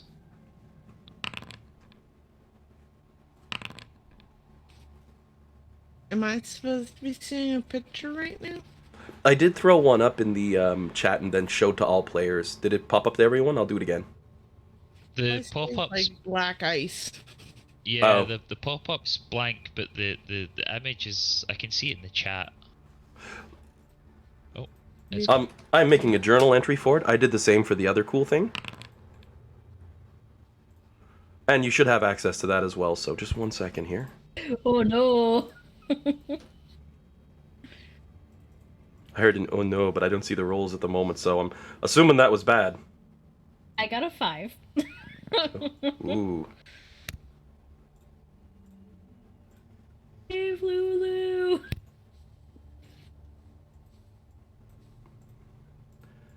Alright. Now it should work. oh, there you go. Oh dear. That's what's tumbling down the side. It's funny because it looks like a deer. Now, I'll admit that's stolen from the Conan properties as I can see, but it's also got all the information up here showing where it come from, and this is mostly just to show you the randomness of the creatures that you'd find in such a cold hellscape. As it barrels its way down the hill, Flux fails, so it slams right into her, bounces off of her, and fortunately doesn't hit anyone else in the process because of that. Flux, give me an athletics check. You could do a strength save if you want, but I'm assuming you'd rather use that athletics. Let me just read through the stats. I bet athletics is higher, but I'm just... Oh, athletics is strength at trained. Athletics is plus... Yeah, it's Athletics is +9. +9, yeah. Yep. So that should be better. Rock it out. So it's like, basically, you don't need to be agile as a monkey, just strong. Okay. The remainder of you, since Flux took the first hit, there's no hit for the rest of you. If it was an avalanche, there would be. Because, you know, I have more than one boulder, but it just slammed her on the head, so... Bonk. With a Great. 13 is strong enough to hold on. I mean, you are a huge creature, and it's a medium-sized, so... Lulu jumps out of the way as it falls, and she's like, oh, that poor thing, that looks like it's gonna be a long way... Thud. Down. It surprisingly gets up, shakes off, and runs to the water as well, jumping in, following with the other creatures as they go. Wait, does it seem like this thing is also running from something? It does I mean, appear the same to have the same level of fear, judging by the fact that it does not attack what looks like small, obvious items of food for it. You know what I mean? With already realizing the others were running, you can confirm, yup, so is that. But from what? Yeah, I think we're in trouble. Also, do you guys hear the elephants that I live with? No, actually we No, do we not, but I can't. feel bad for you. Oh my god, my whole family, like, they walk with their heels. It's like my upstairs neighbors. Oh my god, it drives me nuts. Walking about screaming, "Witness me!" Yeah, that's basically what it's like. Oh my word. Sir, it's a military family. I must practice my cadence. Stomp, stomp, stomp. Oh. I mean, if they are a military family, no offense. It's just the quickest thing I think of for stomping feet, you know? My dad was military. Oh, there it is. That's it. That's what did it. Yeah, you hit Yeah. it.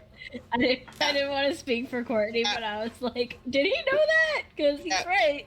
Hit it right on the head. Yeah. Insight check for the DM and that 20 on that one. Yeah, boy. Yeah. Oh my. Well then, do you keep climbing for another turn? Yeah. I mean, I don't figure- really know what else we can do. Like- I have an intelligence of Yeah. 7. I'm just. Yeah, it's either we're climbing up the mountain or we're heading back down to the water where our boat is probably gone now. So- Alrighty then. What I'm going to need from everybody, as you're now about 300 feet up in the air, give me a perception check.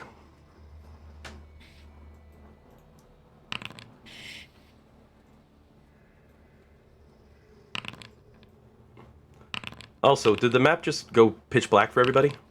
No. Nope. Good, good, good. Why? I was just curious. Oh my god. I would love to roll above a 5, please. I don't And think thank you, I've- Foundry. Rolled past an 11 today. It's You know, outrageous. I will say, 19 earlier. anybody who's riding, anyone riding, you get Yeah. advantage on your check Ooh. as the sky begins to grow dark, but those you ride upon have taken no notice. Oh, I can roll. Oh. I can roll No. Lulu's. Roll for Lulu. Roll for Lulu and Come on, pray. Lulu. Nope. Lulu thinks a Foundry's warm like, monkey. Fuck you, Jillian. Yeah, no, I'll keep my 18. As you're I'll all give it 16 and 12. Yeah. As you're all climbing towards the top as you go and move as quickly as you can, it's unfortunate that none of you notice until it's too late when Nimbar finally does, that the sky slowly grows darker as shadow overtakes you. And you suddenly see why those small little creatures were running away. From the storm, it breaks. A dragon? Oh no. You'd be lucky if it was a dragon. Another glacier comes barreling towards you full force, easily 700 feet tall, and slams face first against the wall that you are presently climbing as both sides smash together. Oh yeah, all hell breaking loose. And since all of you have done bad on your perception checks, that means you roll your dexterity saves at this moment. Or dexterity saves at this moment at disadvantage. Can you hang on as the world crumbles around you as two momentous glaciers sledgehammer into each other, squishing you like a pancake? The fate I threatened on your ship.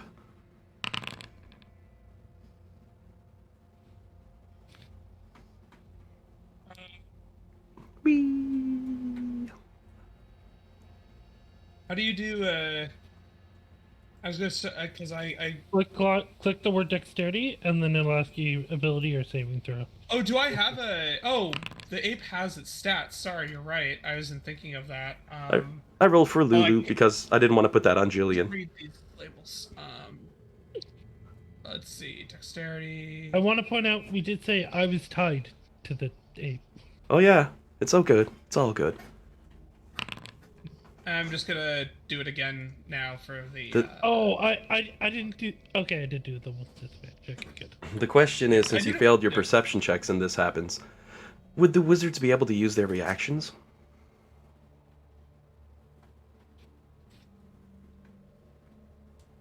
You're literally climbing and bam, wall hits you from behind. And now the repercussions of that is... Holy crap. Jade, meanwhile, on the boat's like, I really wish I was with the party. I feel I could have assisted for some reason right now, but I don't know why. As the ground crumbles out from beneath your hands and you all skitter to grab on, the two monumental collisions of land tears the very fabric of both to crumbling destruction. And you all free fall 300 feet as you lose your grips and your holds, as the very grips and holds beneath you fall apart. However, I gave you disadvantage on your dex saves for failing. You have your reactions available, but you are falling, and within one turn you will strike the ground, and at 300 feet... Alright, I'm going to take my reaction to It's- cast. Maximum fall damage is 20d6, by the way, just saying that in case things go badly. But, I mean, I feel confident that Flex will survive it, but it's not going to be a good time. The alright. ape will be gone, but Flex will probably be okay. I don't mean to sound So- cocky, it's just the ape has 157 hit points. Oh yeah. And then So- Flex has a bunch anyway. So, So- if you can explode one person, she'll be holding. Here's what Flux will do with her reaction. Even though I know that Lulu can fly, I know things are a little bit tricky now because of the weather. So what Flux is gonna do is she's gonna pull Lulu off her shoulder and hug her, and make sure that her back, like she is gonna like cushion Lulu's blow. For That's thematics, what Lulu was was gonna- on your back, so when the entire crushing happened, poor Lulu looked pretty stunned, like, oh my god, what happened? So you're grabbing her, and she's like, you know. So, Just hugging her as so tight as I for can. mine, I cast Featherfall, and then for my simulacrum, well, it looks like we may need a second Featherfall. So everyone's falling lightly. 5 turns you will slowly descend through the air as both mountains crumble and collapse around you as a hailstorm of debris falls upon you as you are frozen in position, slowly floating down like snowflakes in a monstrous blizzard of ice. Everyone give me 5 dex saves. Can I Unless you have something you can do during the 5 turns. drop my wild shape and then cast reverse gravity on us so that we fall up to the top of the plateau rather than down into the water? Your character started to consider such a thing, but when you looked up, the horrifying truth was revealed to you. The plateau, in this massive collision, has all but been obliterated, leaving nothing more than a shard, an edge of a mountain, where once the flat plain was. And you can see the plateau shuffling as it creates a gigantic avalanche, tearing free and down both sides of this newly formed mountain. Things just went from bad to worse. So I'd have to say no, you couldn't get to the top of the plateau. It doesn't exist anymore. I mean, Alan, if you didn't want us to climb a mountain, you couldn't. There are easier ways, you know. You could have just told us you didn't want us to go to the mountain. Oh. So 5 dex saves is what you're saying? Yep, give me 5 quick deck saves, 1 player at a time. We'll start with Jillian. We'll go with you first. It's literally dodging blocks of ice in midair that are falling around you before you come to land on the ground. Should I take it at disadvantage if I'm using all of my strength to protect Lulu? Lulu will take no damage, but yes, you can do that if you'd like.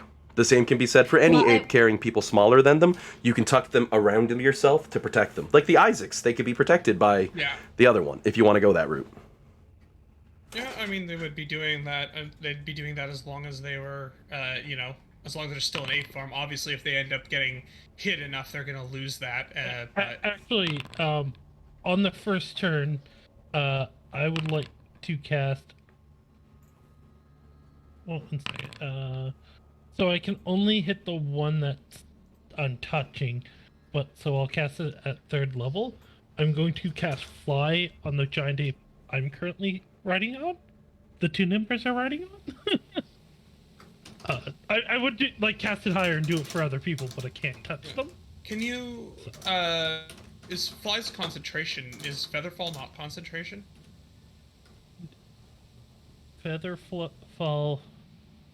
Let me just double check. It's I not. just want to make sure. Oh, okay. All right. I just want to make sure. Yeah, no, absolutely. Good checking. I've done this before and I knew it, but I had to double check anyways. Okay, Flux. You said 5, Alan, right? Yep, I'm pretty sure you can see that's 5 fails. So, Yeah, For- I had an idea. each fail gives you a stack higher in damage as each one hits you. However, I'm going to have to roll them separately since you're in grade ape form, and that'll go before you. It's 157 health. Actually, you know what? I'll roll it all at once. Okay. You can, if you want, you can pull a John and do the math to figure out how many d6 per hit. So, 73 points of damage as you are bombarded. However, your character pulls a hero landing on the ground as you slowly stand up amongst the rubble, with Lulu in your arms as her eyes flutter open and she looks forward and goes, "Oh my word, what is that?" But we'll get to that in a second. Next up, I'm going down in the list. Alec will be next. We did Flux because she had Lulu and she was the top of the list. Now I'm going to go alphabetically through Discord. Give me a... Wait, who's Alec? Is he a monkey at the moment? No, he is not. No, Alec is a spider. Yes. An So, ice spider. you give me those 5 dex saves and see how much damage you do or do not take.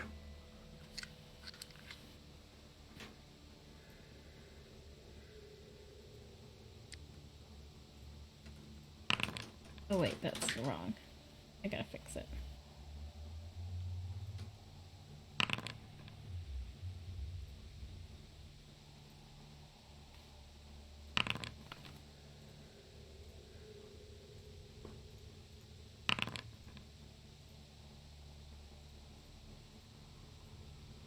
Oh, and Jillian, if you are curious, you could go to your journal tabs and you'll see an entrance under Cania's Welcome to Cania for what you see down there. Please, no spoilers until everyone's gone through. I'll add each player as each of you make it.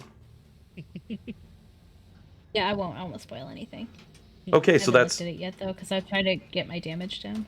Oh, definitely. Oh, if it's any help, I can just do this and instantly apply it like that.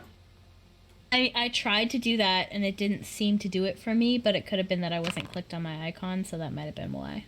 Good. Is any of this... Is this all bludgeoning damage? Bludgeoning, yes.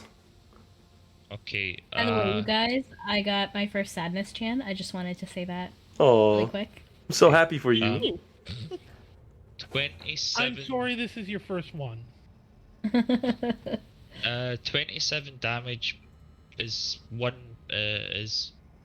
means 1 point carries over to Alex. A half elf form. The ice spider had 26 HP. Oh, that's like perfect. And as well for you, as your character lands and stands on the ground, you can check your journal, just don't spoil it for other players. I'll add them as we go, assuming you survive. How much does the giant ape have? Did 156? Oh, wow. Flux is at Yeah. 83 right now. Temp hit points. Lulu's like Amazing. popping her head up. Oh my word, Flux, you some tough. And she's, That's about all I can see happening,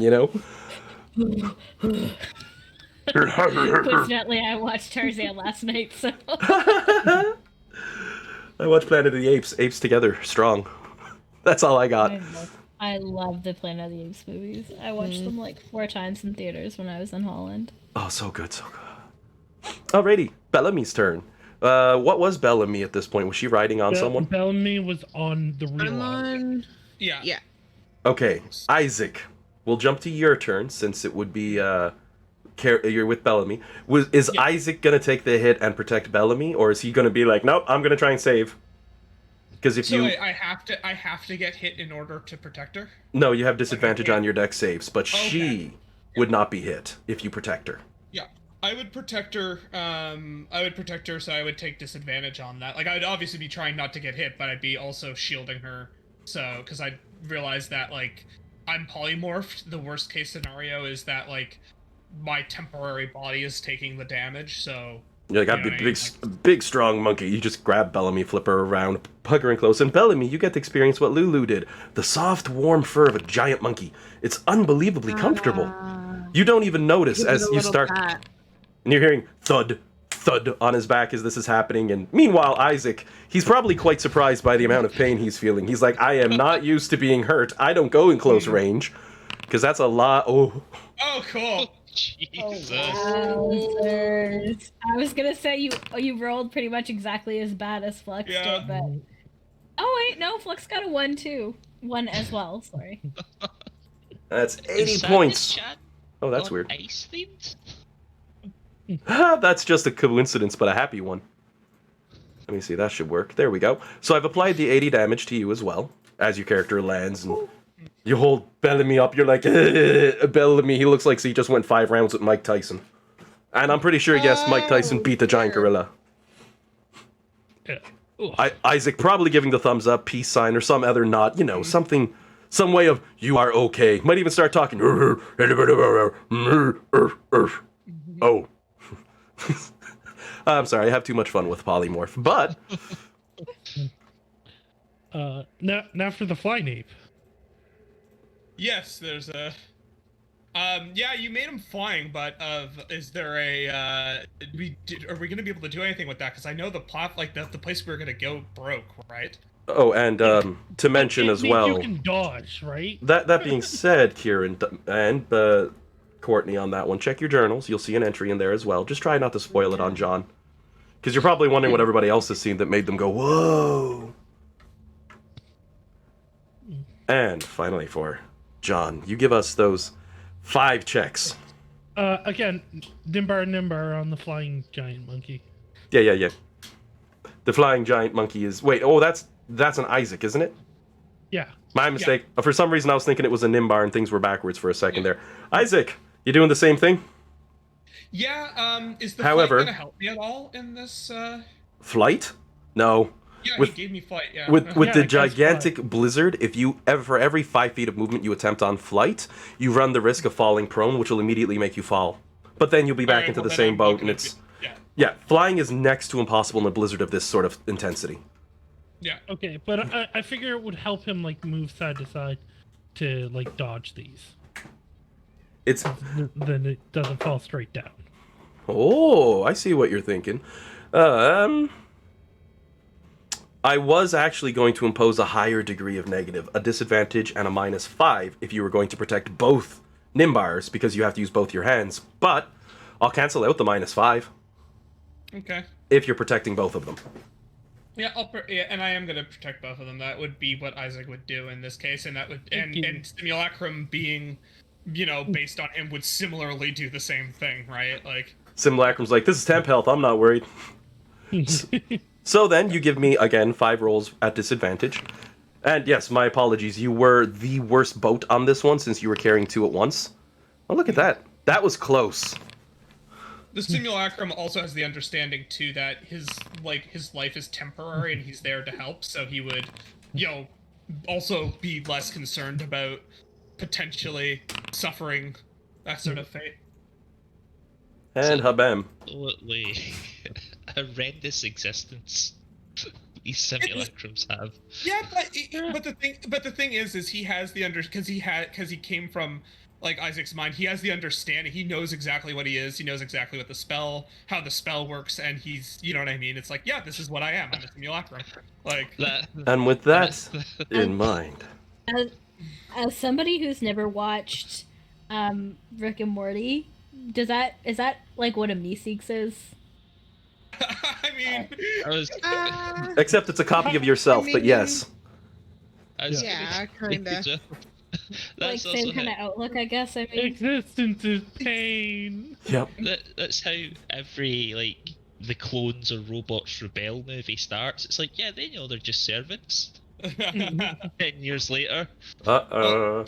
in part, like something to keep in mind too is this Isaac does not have like his magic, which is kind of like very core to what Isaac is very limited in that he can never regain magic he's used.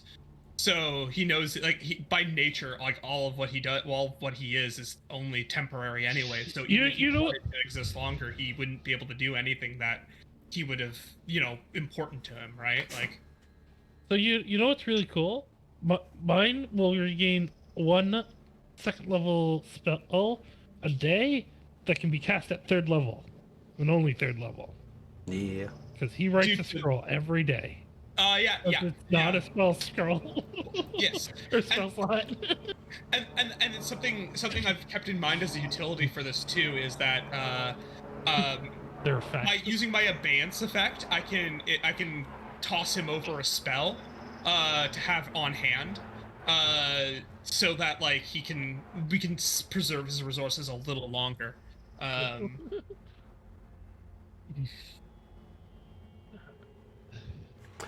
Alrighty, well then, as you all have now made it to the bottom inside of a blistering snowstorm that threatens to throw you off your very feet, even as the size of a gorilla. I did make the edit to your journal a few minutes ago there, Kieran, once your character landed, but I'll do a show to players what everyone's seen here. Mind you, not quite so open as the snow and ice billows, but what appears to be a maze made entirely of ice. Only for the briefest of instants, because the top of it, as solid as it is soon buried once again in a maelstrom of snow, tearing across the area you find yourself in, quickly covering it all over. But you can tell from the very front of it that the top of this maze seems to be sealed in some way, and it is holding up all that snow that has fallen. Now, you could certainly try to now traverse the valley that has been formed from these 2 gigantic glaciers that have slammed into each other. But the weather you see in front of you could not be any worse. Tornadoes twist now on top of the surface of the snow from the 2 gigantic glaciers and their odd weather patterns crossing over, twisting one way or another. Lulu takes a moment to pause as she looks around, shivering down from the cold as she nods. Well, we got 2 options. We can brave the weather, or we can brave whatever the hell that puzzle is. That interesting frozen maze, clearly unearthed by the earthquake created from the seismic activity of both slamming together. What's it gonna be, everyone? Well, it's probably going to be warmer in there for you guys. Well, we all do have resistance to cold because we'd use the ring to cast it, correct?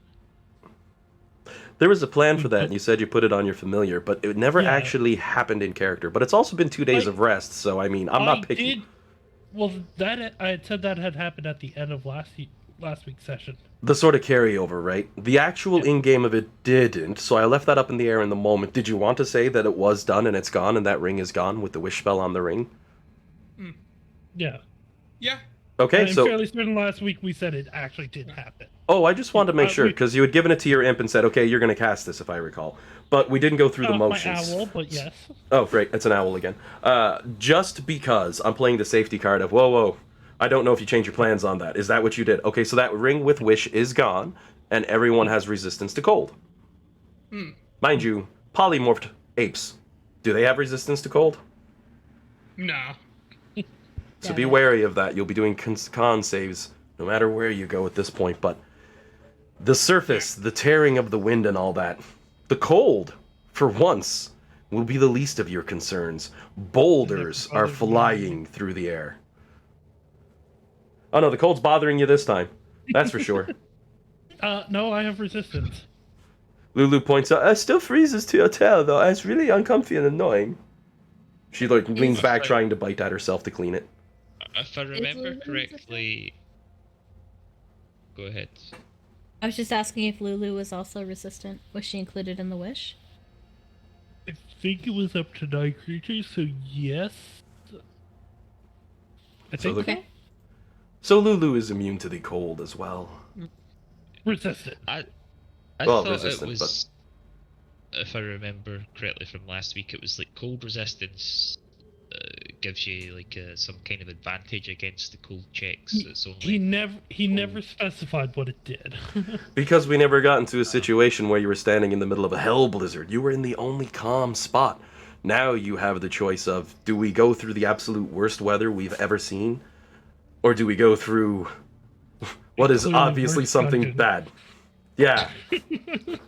Bad dungeon or bad snowdrift. The DM is giving you the choice. Choose a path. One will get you to the other side. Yeah. God. All right, right now this is Lord of the Rings. They're going up the mountain. Do they continue going over the Blizzard Mountain, or do they go through the mines of Moria? Right, and we all know how that turned out. Difference were the hobbits were like level 3. If a Baelor jumps up in front of this team, it's going to pause and be like, would you be able to tell me directions to Avernus? I would like to go home, and you all seem very strong. And you'd be like, yeah, good luck, buddy. I feel like we could brave the maze over weather. Like, I feel like that would be the easier Yeah. of the two. I kind of figure as well.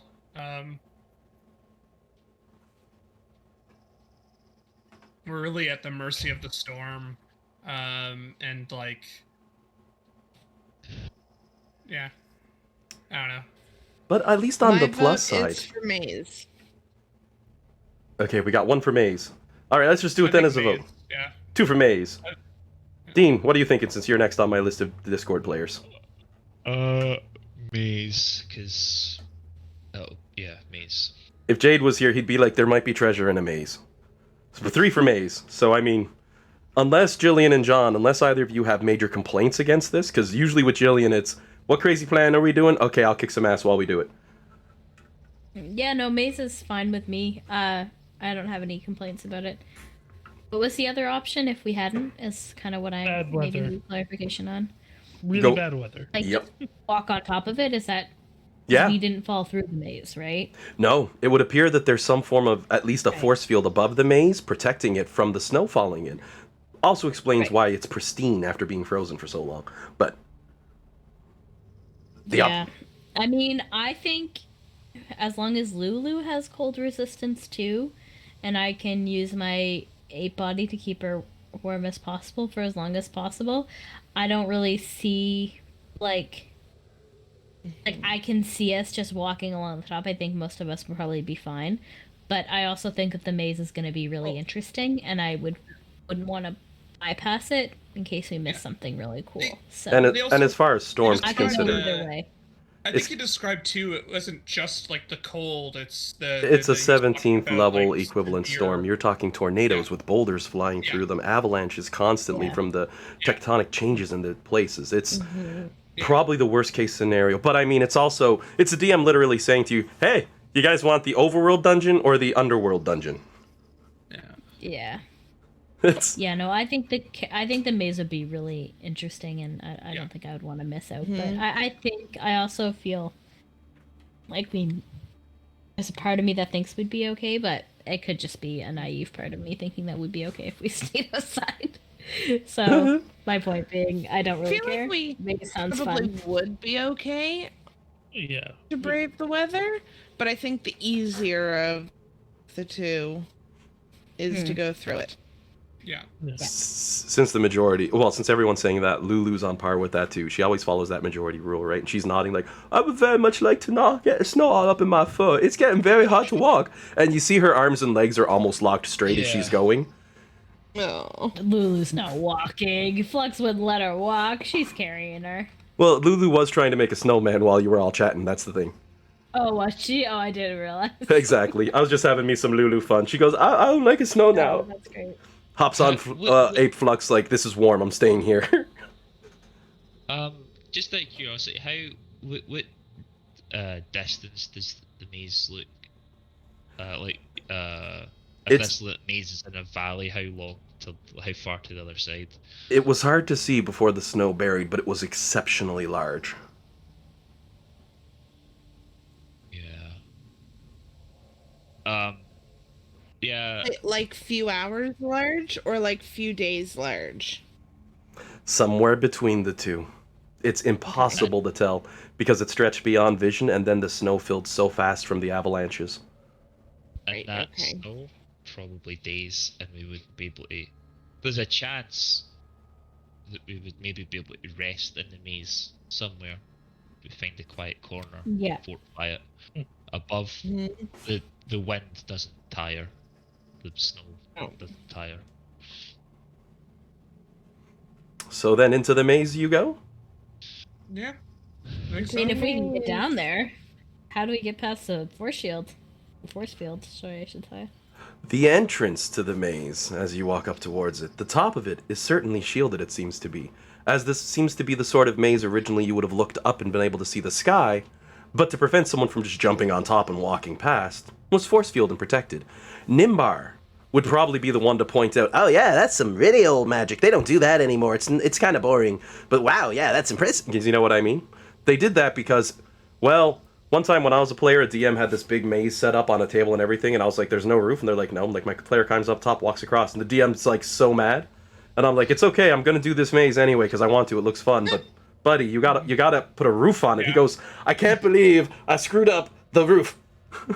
Because it was a hedge maze, right? Like, but I digress. The roof is on fire. Well then, with that case, as I think some fire would be I do have a random question. Can Nimbar 2 walk on the force field? On top of it? No, like, so in the maze, but upside down. Sorry, I have to be right Or back. like walking on the ceiling. Oh, yes. It would be solid for that sort of thing, yes. And alright, Nimbar's gonna walk on the ceiling. I'm gonna go ahead then, because I did the smart thing this time and I preloaded it. If I do this, it should just flick over for the lot of you pretty quick. I'll go ahead and show you the first few steps inside the maze as you all walk in. Hate to be that guy, but it's still loading for me. Oh yeah, it'll take a bit. 50% for me. Theater of the mind for now. And I'll give it a blink here just in case that helps. It's a very large map. I was almost about to say, you guys are going to actually make me make a maze as a D&D map, but I went ahead and zoomed out on it in the review video on the full map so you can see just how big it is, so I don't recommend watching until you finish the dungeon. But you know me, I don't mind if you spoil it. Wow, that one's taking forever to load for all of y'all. Yeah, that one just like, it was at 50, now it's back to 0. Yeah, there's... Yeah, it's big. No. There's not a lot of material. It is jumping. It is literally jumping. Look, it was 70, then 40, then 30, then like it's like a torrent. It doesn't know what it's doing. Oh god. Oh, mine's just been at a consistent 0. I hit 100%. The part. I hit 100% again. It's probably due to the sheer volume. I hope your one watcher is gonna be riveted by this discourse when he watches. So mine doesn't have the load bar, but it does. No, it doesn't. But like I have just a gray background. Oh god. All right, there we go. Guys, we're gonna have to load like 15 minutes early next week. Don't worry. We can load the map. The map itself is actually constructed entirely piece by me. I don't have any material for Cania, so all of it's made from scratch. These are all individual pieces. What I'm going to do for next week, I'm going to take a picture of this map I've made and exchange the background for the picture I've made in high resolution, so that it's a single image to load instead of infinite. But my god.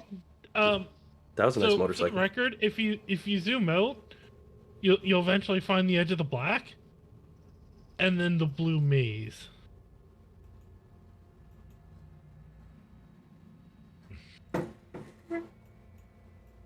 It looks kind of weird.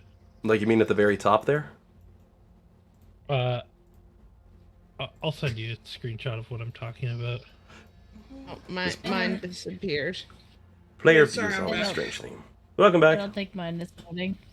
I'm just gonna send it to Alan himself because I don't want, like, if it doesn't do that for other people. That's really strange. It should black out the whole thing, because that's the vision point. Oh, are you seeing like a square of black, then the rest of the map? Yeah. Yeah, I'm seeing the same thing. Interesting. So yeah, And go now ahead. I'm just gonna delete that because That is next week I won't remember the path to take. that is very peculiar, isn't it now? Well, I'm gonna go ahead and activate a different scene, and I'll shove you all over to there. But on mine, the maze is blacked out correctly for almost the correct size. But it's also because probably, like I said, I've made this entirely from scratch myself. Yeah. I'll Yeah, probably load it the maze in now and rotate it around just to be a pain. But Yeah, no, that's fair. Like, I deleted the image, Oh, so yeah. I can't see it because I didn't want to. that's really I strange. just wanted So to show what I was talking about. good to know for Foundry for future that you got to be careful when building from scratch, because yeah, most of the maps you're gonna get from here on out, I'm making up myself. This one's entirely done by me, so something fun for next week as you all enter a maze of doom. I'll convert it to a static image and I'll go from there with it. Yeah. Also, just as a point of, actually, I'm just kind of curious if we load. The Nimbar was using the old token still. Oh yeah, I don't think I fixed that yet. I'll get that. I got it in my message from you. I'll get that for next week. Well, I was actually going to do that right at the start of the campaign, but then the upload didn't work, and I had to fix Flux's token, and I went into yours and did the same, and I used the old tokens by accident. Yeah. Ep. And I also just reset the not Nimbar. Perfect. Because I don't have We're it. gonna have three. We're gonna have three Nimbars. It's gonna get a little confusing. Nimbar copy, and not Nimbar. Oof. Alrighty then, everyone. Well, unless there's any questions, I'm going to call it a week at this point, and you can look forward to a dungeon dive for next week. Poor Dan. Oh, yeah. Dan loves his dog. Anyone? Right? I was going to say the crystal maze. Was that a thing here? I'm not sure. I don't recall Crystal Maze.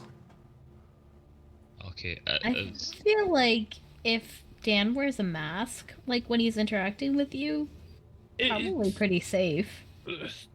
There's extenuating circumstances. There's a number Oh, of I see. reasons, yeah. Okay. Yeah, Safety like, is I've always talked to him required. to Oh, I find- didn't. I've didn't talked mean to him to about fish. what's going on. Yeah, no, absolutely. Like, trust me. Like, if it wasn't for that, I would have said, "Screw it, just come over anyways." But there's Yeah. Exactly. Yeah. By the way, Alan. Yo. Are you able to see if you can import Reality Break onto my D&D Beyond character? Because I have not found a way to import that. Oh, onto D&D Beyond. That'll be tricky. Yeah, I'll look into it. I've been able to load it or like finish that spell. So Yeah. I'll see what I can do for that one. Yeah. That's a little odd. It's the specialty spell, so they like to lock them, right?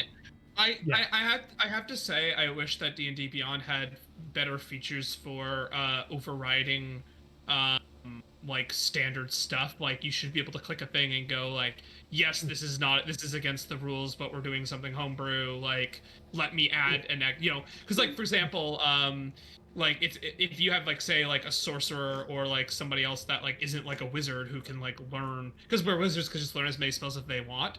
If your DM like gives you an extra spell for whatever reason, there's no way to do that in Beyond without a lot of like really annoying hacking around. Like you can't just override it and say yes, I have more than the maximum. Like, so. That custom character class at that point is the only way to do it, but I've done that before. But that's a lot of work. I might have to do that in order to make it work for his character. We'll see how it goes. I did it prior for... actually, for your monk, I had to do that prior when it was customed. That was a fun time. Yeah. Oof. Alrighty then, everyone. Well, unless there's any questions, I'm going to call it, because I have so many things left to be done on the run of a day. And then I'm going to play some Warframe. Yeah! Yay! Have fun. Thank I you, used to play Alan. that game. That game was decent, but Okay, so my buddy tells me, there's a character in there? Uh-huh. She attacks using music. Uh-huh. And you make the songs up yourself. I'm playing. That's essentially what happened. And I've become a god with Octavia, so you know. Anyway, everyone, you all have yourselves a great week. We'll see you next week, and as always, stay safe. Thank you again. Alright. Cheers out. Yeah. Bye. Bye, guys. Bye.